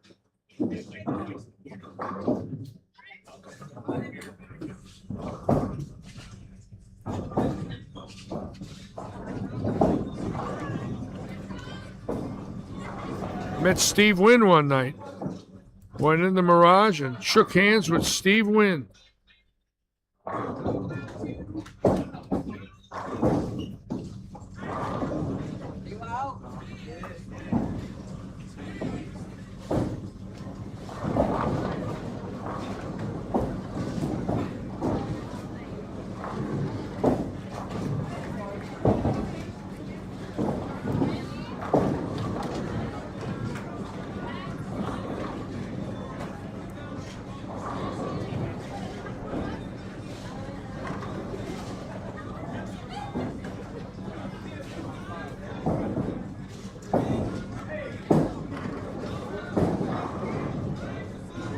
Okay, we're in game 3. Again, we want to thank all of you for being with us here in week 32.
One of our bowlers that has bowled here in the past and bowled very well here, Nate Garcia, is off to a great start in the Masters at plus 203. And Nate Garcia's game is flawless, and he is gifted.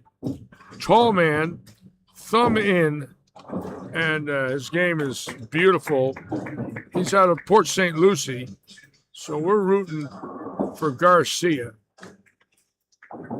He is one of Florida's best. He's won 5 or 6 regionals. Doesn't get the limelight now because of Fiore, naturally. But Nate Garcia is a factor when he bowls. If he gets it going out there, anything can happen. He can run the gamut and make TV in that event. No doubt in my mind. And I hope he does. I like Nate. I had him in the booth with me the last time he was here.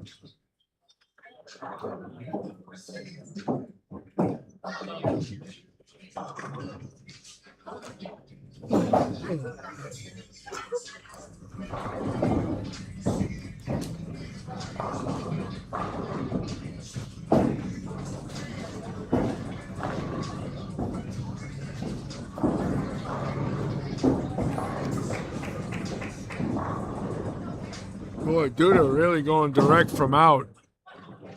He likes to play this house farther out than most people. Sometimes I really wonder about that. Some of the pairs, don't get me wrong, it works very well. But there's others. You get out there on that 5 board, you will get a flutter. What I mean by that is that ball will wobble a little and leave you a 2-pin. And you slow it down, it'll jump right through the nose.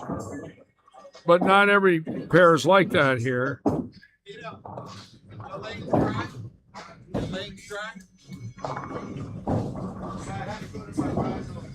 Me too. I put the music on my rhino.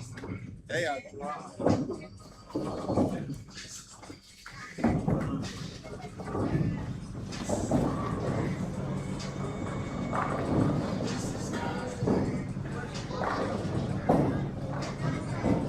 Yeah, we'll be on the air tomorrow night. 6:45.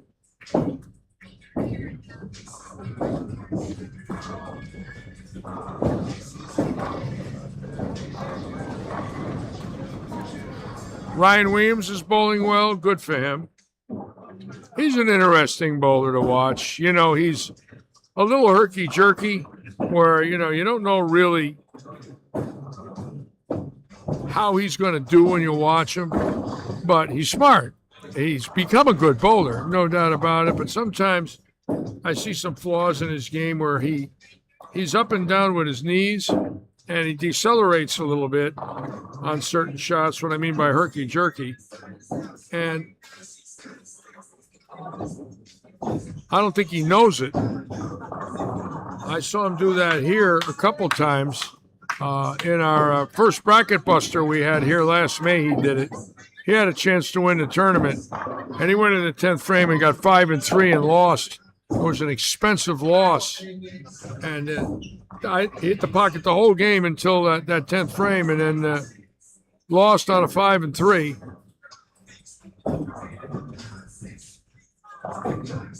But he's young and aggressive, has a burning desire to win, and that's the most important thing.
You know, I was shocked to read tonight that Belmonte won 3 Masters in a row. I didn't realize that until I saw that on the list. I'm telling you what, that one there I didn't know about. He elevated himself in my mind.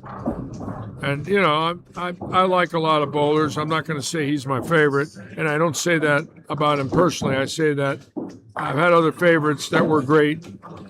But I didn't realize he won 3 Masters in a row, and that elevated him immediately in my mind. I said, you got to be kidding. No one ever did that. Very few ever won 2 in a row. I know Billy G did. I think Billy Whaley did. In my day and age, I don't recall anybody doing it. Anthony couldn't do it. Roth couldn't do it. Holman couldn't do it. Sutar, Davis, Stefanich, Petraglia, Burton, Johnson, they couldn't do it. Ricker couldn't do it.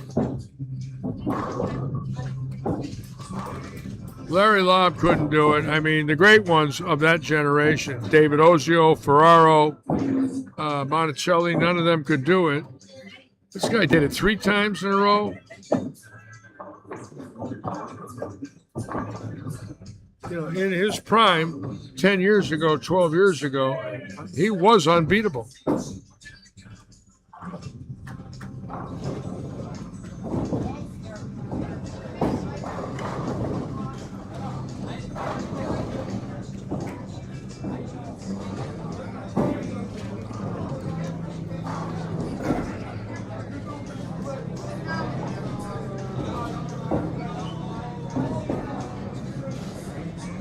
Alrighty, folks.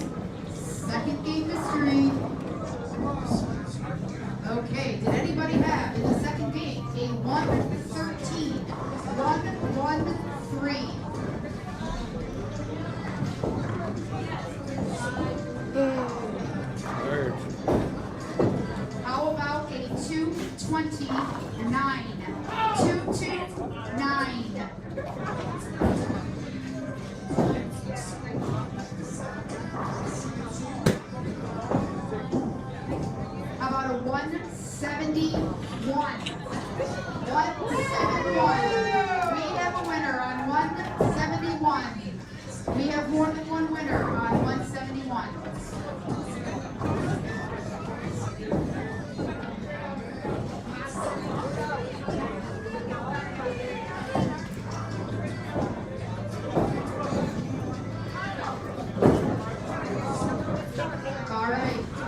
Reed is going to share it with Ed Emanuel with 171. So they will split $228. And as always, have a great week.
I wonder if they posted a odds of Gary Haynes winning it again. You know, the winner from the previous year gets seeded, and so it's 63 bowlers are going to make the finals, and Gary Haynes. That's the reward you get after you've won it. Now, keep in mind, those 3 years that Belmonte won, he had to qualify in year one, and he did, and he won it. And he was seeded in year 2 and seeded in year 3. So Gary Haynes, the year before he won it, he was 395th out of 400 and some odd bowlers, and he won it the next year. Of course, that is what most believe to be the greatest comeback from one year to the next in the history of bowling in the same tournament, which I think is. I don't know. I don't know of anything I've ever heard of is even close to that. So he can't finish 395th this year because he's in the top 64. So, you know, he could be in the 48 to 64 round of 2 losses, and he's out. I'm wondering what the odds went off on him. You know, it's kind of interesting when you think about it because he obviously is not a favorite. Certainly good enough to win it one year, and he did.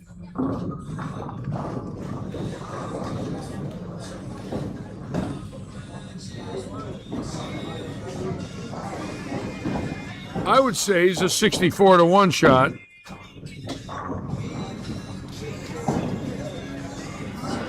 Being that there's 64 bowlers.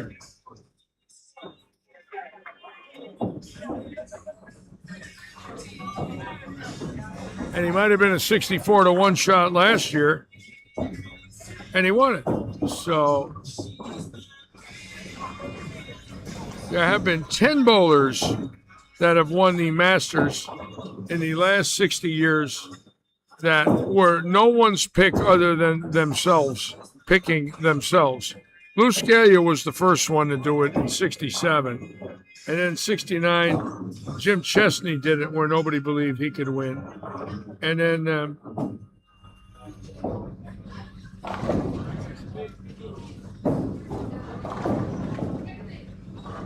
Doug Myers, when he beat Bill Spigner, was a major underdog. Jason Queen was an underdog, even though he shot 300. The left-hander out at Tucson, Brett, in 92 or 3, was a big underdog. Doug Johnson was an underdog. The fellow in 2009 was a major underdog. Nobody knew of him. So it's going to be interesting watching Gary. I would love to see him win a few matches and get everybody talking. You know, that would be, for him, a lot of redemption. So hopefully he can bowl well.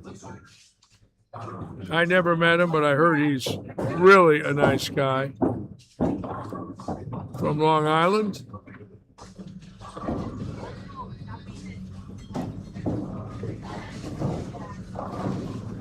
right, we're looking for high scores here in game 3 tonight in this great mixed league in its 6th year.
I am keeling over. Keeling over. I was up this morning at 7. Drove to Loxahatchee, Florida, across the state. Get out of here. Oh, I'm gonna bought some parts. Came back, got home at 2, bad traffic. Slept till 4, got here at 5, set up. And I'm fighting it. I am fighting it. Tomorrow I get a chance to rest in the morning. I want to be here nice and ready at 3. How you doing down there with that ball? They don't let me on. They're done on Oh, that's 46. because they got the league next to it. Yeah, No, they're done. yeah, they wait. They wait a little. Yeah. That's the nature of nighttime bowling. That's normal here.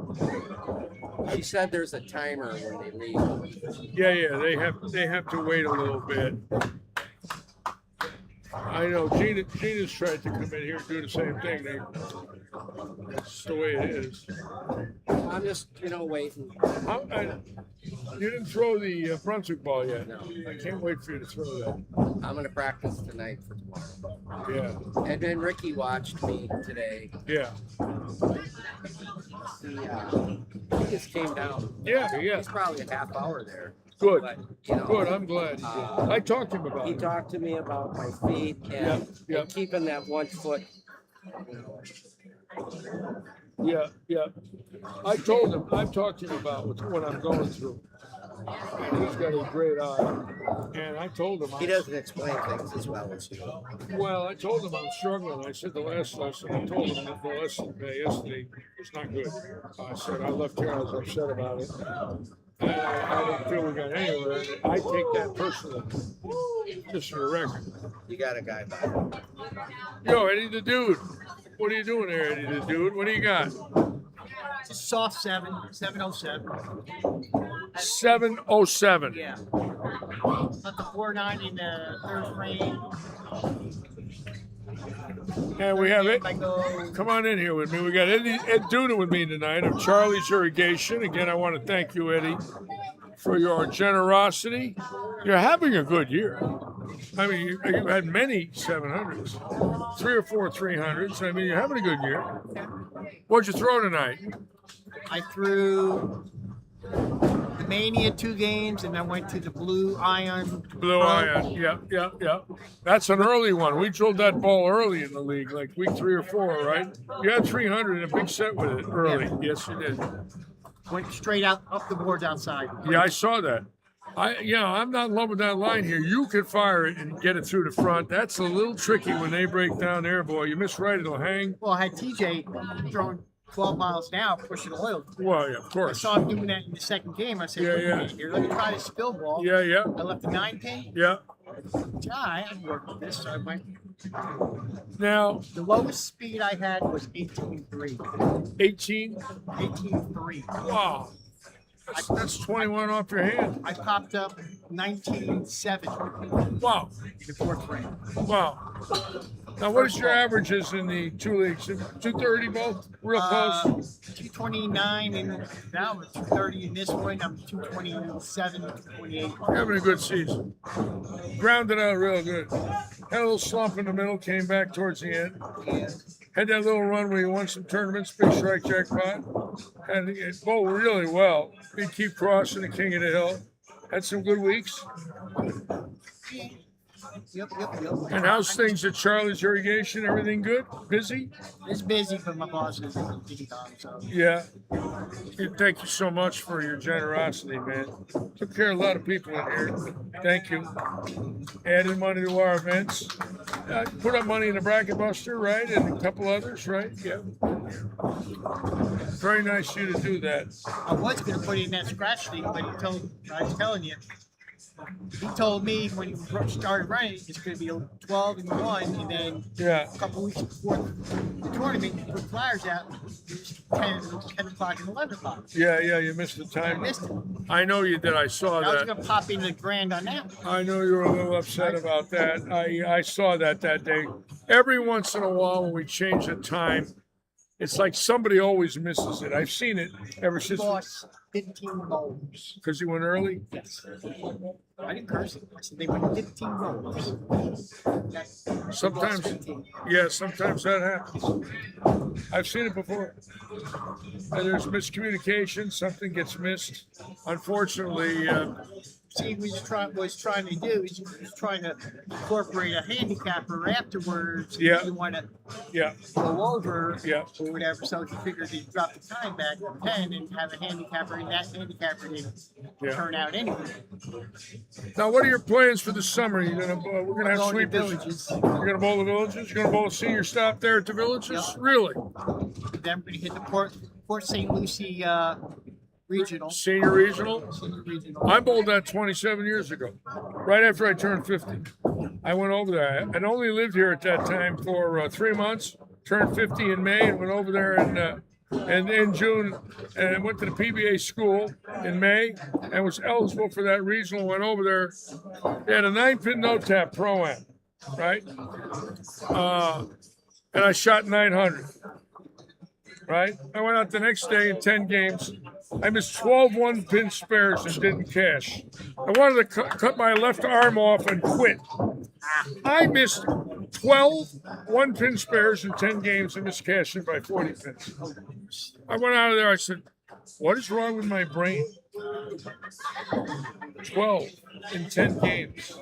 It was horrible. Now, I got a question for you. Like, no, I'm 60. Yeah. Okay. Still in good shape because you work outside a lot. But PBA 50, when they were here that one last year, Yeah. they had a 50 and a 60. They still do. They have 60 and plus checks, over 60 checks, Right. several, and over 7. I think I have 2 over 70 checks. So if I do good and I can beat out a couple 60 bowlers, I can You get, yeah, you're in a regular tournament, but you're in the over 60 division, and they have X amount of 60 checks that didn't cash in the regular, so they give the guys a chance, which I think is a great idea myself. Of course, you're going to run into guys that are over 60, like Walter Ray. Amleto, Pete Weber are in the over 60. That don't mean they can't be beat, but obviously, when you're bowling against those guys, it's still a tough battle. Everybody knows that. There's several others too that are in that 60 and over division for checks. Tom Baker comes down. I think he's in the 70 and over now. I think he just turned 70. Yeah, I know. Great bowler in his day. They're a friend of mine, formerly out of Buffalo, now living in North Carolina. I might hit a couple Carolina regionals this summer. Take a ride. Yeah. Get my feet wet, get more season, what's going on in regular tournaments. And How's your thumb? Your thumb's good? You need any thumbs? Everything I had good? to put a little tape on it. And that's it? It holds up? Yeah, I had to put a little tape on it because I wanted to tighten the ball so I could get Right. Stay on it Stay longer on and it. get on it. You don't want to be squeezing it. And you want to get around it. You lose it early, you ain't going to get around it. it's not that I'm losing it early. It's stuck, but I'm not losing it early. I can't generate speed. Right. I can pull the ball back more. Right. I liked you when you had that little higher backswing that McNeely told you to do.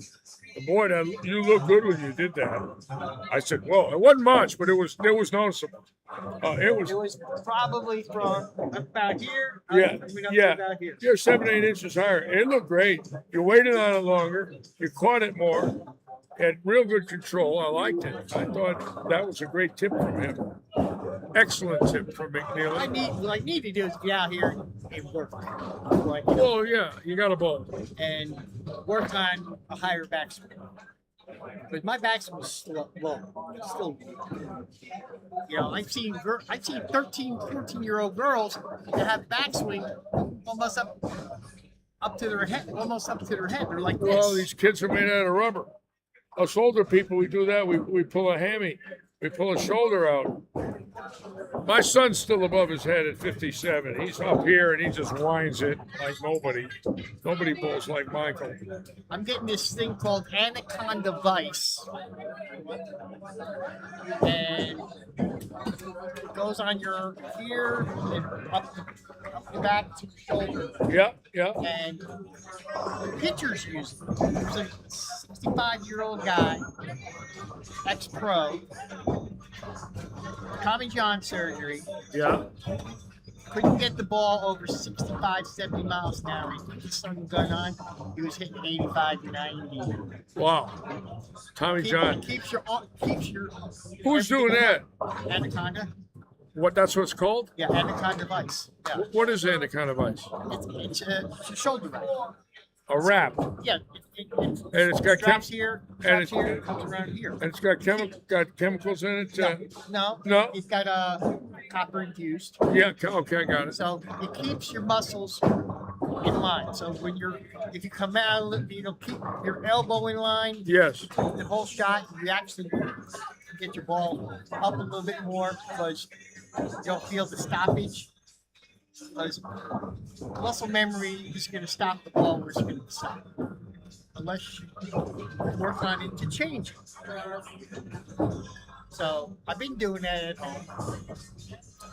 I've been up against the door frame and holding it and coming back and forth with the arm, bringing it up and back and forth further. Yeah, yeah.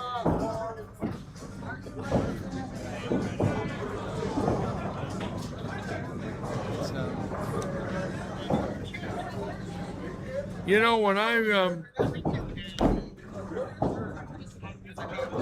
get ready soon, I think we're going to have, we're going to do something. I don't know exactly when, but I'm going to do something here.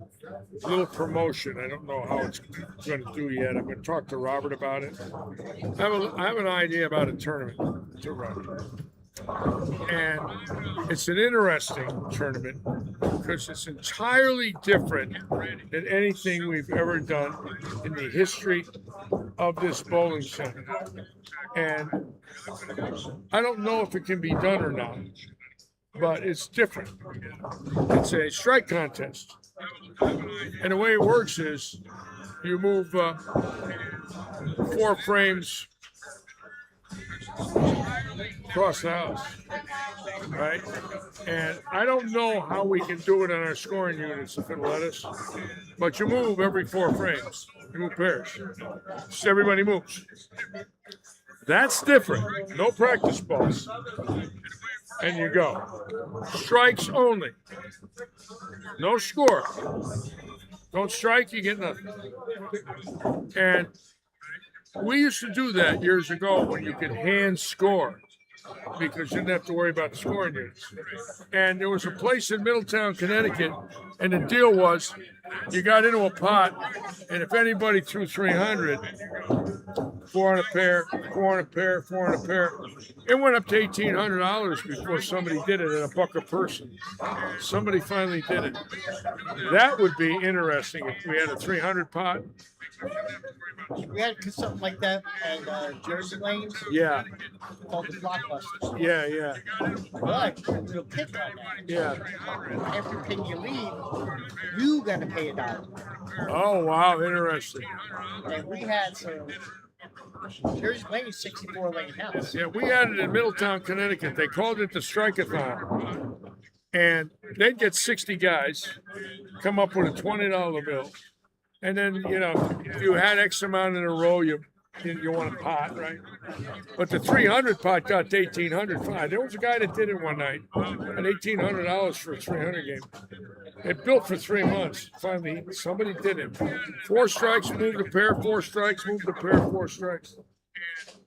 You know how tough that is without practice balls. You know. I think Your head's on the splitter because you're gonna have to watch what the other person's doing on that. well, yeah, no doubt about it. How you doing there, Bill? I'm good. How are you? All right, I'm all right. How you? I'm good. All right. Maybe this summer, see if Robert will let us do something. I don't know how we'd score it. That's the only problem is moving these score sheets. You can't do it moving. What a shame. The old days was brought your sheet with you and put it in the clip. Scoring the telescore units. You brought it with you. There it was from the previous pair. There was your score. Order paper sheets online. You could do it with paper sheets. Yes, you could. And I said, boy, would that be fun? The guys would love it. Don't have anything up on the screen. Just paper sheets. Paper sheets. Yeah. Don't worry about it. Yeah. All right, let me get All right. this kid going. Thanks for sitting with me. See you tomorrow night. All right. All right, Eddie the Dude, Charlie's Irrigation. Try the knockout We'll try the knockout. tomorrow You're gonna, yeah. with 360 and 2000. And then break it down a little. 3, rough it and then break it. And then break it. Yeah, go ahead and do that. I like that. It go on the outside. Yeah. That's what it does. Yeah. I was thinking about doing that with it as 500 and power edge. I think it would be too snappy at the back. I don't know, but I like the idea you're trying it. You don't know you do it. Yeah. What if it gives you a look from another world? You shoot Aaron 780 Dorton. with it. Boy, you got to try it. Yeah, she did 360 2000 on her hammer effect, and I did it on my hammer effect. With Yeah. Keith Cross on Tuesday. Yeah. I waxed him like a new border color. Well, you got to do it. All right. Eddie Duda, one of our great sponsors here. Nice to have him sit with me. He's put up over $6,000 this year of sponsorship in the Bracket Busters and leagues and Oaks Farms. In fact, let me see. 5 in Oaks Farms. I think he's put up 8,000 or 9,000 so far. Unbelievable. A lot of money. I want to thank Eddie for doing that for us.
Scores on the lower side tonight. Really, every week we usually have a shot at 300 here, and all of a sudden, not much going on. Kind of a lower scoring evening.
Again, there will be a winner, man and woman, winner tonight. Excuse me, men and women.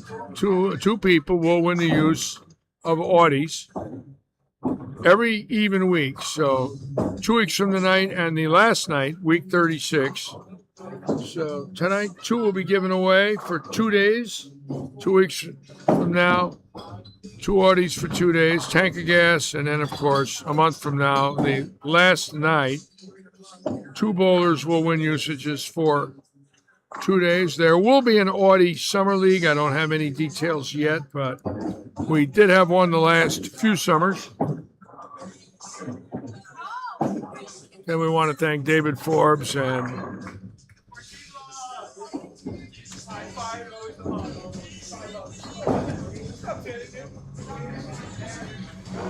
all of our sponsors for their generosity in this league season. A lot of people helped us here. Art Charbini's on. Welcome aboard, Art.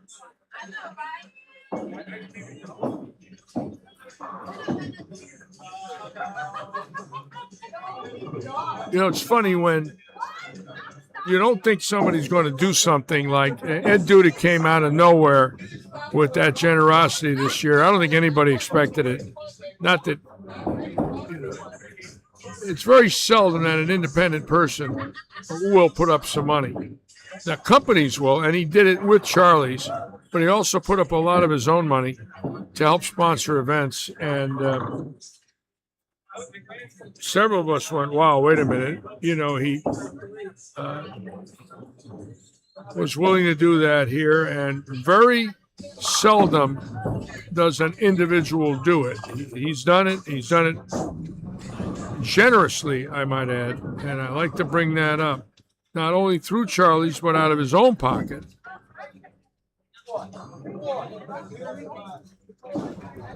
He was nice enough to do something for me when I helped him with his bowling a little bit. He came up to me and made a gesture that I did not expect and said, I want you to keep this. And I went, whoa, wait a minute. All I did is give you a few tips and drill you a few balls. Nope. I want you to have this. I said, okay. You know, I did not do it expecting any more than a thank you, because, you know, when I'm working for Rick in the store, you know, I get a few bucks, and, you know, it's through RPM. And then Eddie, out of his own pocket, came up to me one night and said, here, I want you to have this. And I looked, I said, come on, what are you doing? He says, no, I want you to have it. I said, you don't have to do that. He said, I want to do that. I said, okay.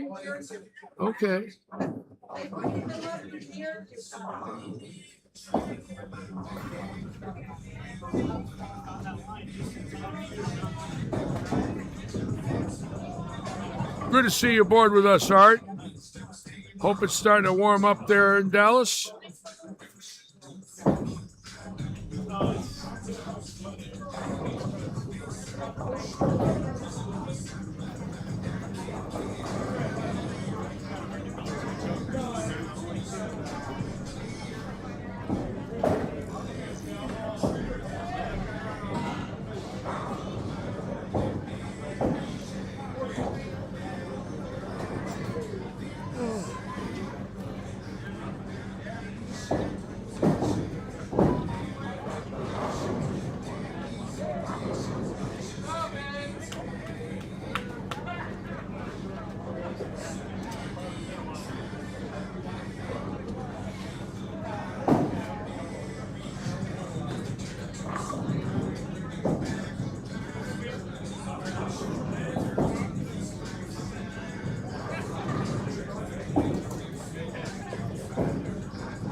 And it looks about everybody's just about done. I got a few pairs left here at the living room, and we're going to call it a night. A few pairs finishing up here.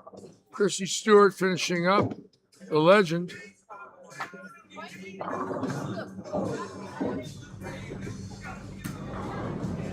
Oops. Week 10 ran it out a little, and that ball hit weak. So all she leaves is 10 pins.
Ray Stevens with a nice finish, 248 for the veteran.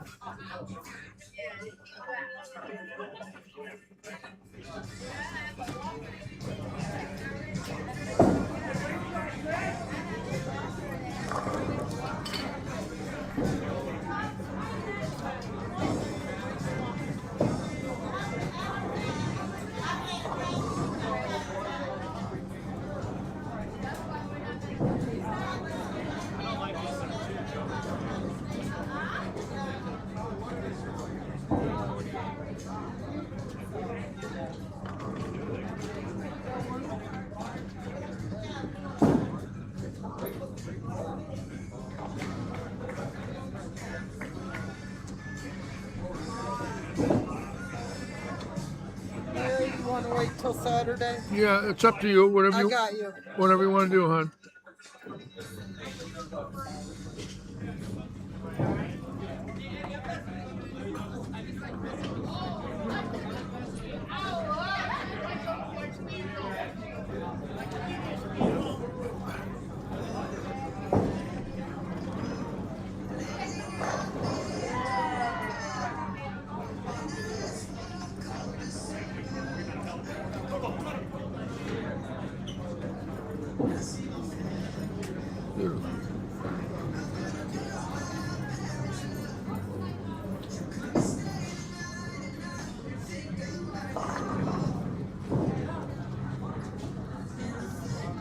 Okay, looks like everybody's done. We're finishing up. We're going to close it down for tonight. Come back tomorrow night at 6:45. Again, I want to thank all of you, as usual, for being with us. Tomorrow night, a very exciting night with the big league coming in, of course. There might be some action after the league. I have Mike Melendez sitting with me here. Why are you here? Why are you following me around? I just wanted to say hi. You did? That's it. That's all I wanted. I charge. You charge? I charge people for sitting next to me that want to say hi. ¿Por qué, mi amigo? Why, my friend? What did you just say to me? You speaking Yiddish? Yiddish. Yes. You know, How's your bowling night? okay. Truth of the matter is, I actually felt pretty good the last 2 games. You did? Rolled the ball really well, made the right moves, moved a little bit left, trusted to throw the ball right, and it was going to come back, and not get scared. Now, you've been one of our regional USBC directors. How many years now? Actually, to me, I'm going on my second year now. Second year. And did you work this past weekend over there at Valero? Yes, I was at both events, and it was You just liked amazing. it? You liked it? It really is. Fun. Absolutely. A lot of people to talk to. Yes. Social. yes. Nice event. Wonderful. You You know, feel very You supportive. feel comfortable doing it? Absolutely. Good. Good. I'm glad you like it. Good for you. I can't wait to start seeing more people doing those events more. It's often, to be good honest with you. experience. It's good experience. Absolutely. You're learning what it's all about. How many tournaments now have you worked as a USBC? As Director. a USD director, Yeah. I've done 1, 2, 3, probably 6 or 7 already. Already. Yes. So you're getting in a the feel year. for it. You're getting comfortable with it. At first, I'm sure it's a little different, obviously, and then you get used to it and you understand It's it. knowing what your role is as a director and how to help, make sure that everything's running smoothly Yes. and that people are having a good time. I think that's my biggest thing. Well, is I wanna I'm make sure glad people- you did it. Good for you. You don't know till you try. Some people, it's not for everybody, but you know what? If you like it, go for Yeah, it. it's an amazing experience. Yeah. And the cool part about it is that, for example, I don't bowl a lot in the cave. Yeah. And as soon as I walked in, I couldn't tell you how many familiar faces that were there. Good. And I was like, that's part of it, is to know them and God. let them know you're active and let them know you care. and You that's know, when there's exactly what it and was. then a bond builds. Once the bond builds, it's easier and easier. So I learned that from you. though. it's friend. No, yeah, but you're friendly. You're a very friendly person. It should be easy for you because you're very outgoing. It's a perfect job for you on the side. It's a nice side job. Yeah, I mean, you don't make a lot of money, but you make a lot of friends, and you're involved in a sport at a legal level. A professional level. It's good. Actually, we actually just volunteers. I know that. So it makes it even more appealing. Yep. Or better in my opinion Yeah, because yeah. you're doing it because of the love of the game. Yeah, yeah. And you want to see people just do I'm well. glad you did it. Good for you. The best You part never about know it- where it could lead to. You're meeting a lot of people. You never know. That's true. 2-3 years down the line, something could happen, and an opportunity I could may be become in your available. seat. You never know. You never know. I'm always looking. There might be a time when I want to slow down a little bit, and I know that. This isn't going to last forever. I've often thought if I broke somebody in and I got a little time off, it would be good, which would help me last longer. I didn't have to pound for 52 weeks a year. I had a little break in the action here and there. It's a wonderful thing. Maybe not now, but I can see it happening soon. That's how many weeks you do this? 52. And you do not only the leagues itself. I've done But it. the tournaments. I've missed 1 week on vacation in 33 months. And the week that the hurricane knocked us out for 9 days is the only time I physically, the week of the hurricane and a 1 week vacation. And then I did have a couple of 2-dayers that I missed. One was when I went to the hospital. I was getting chest pains. That was in December of 23. And then a couple of times I got a bug and I missed a Tuesday and Wednesday where I got knocked out.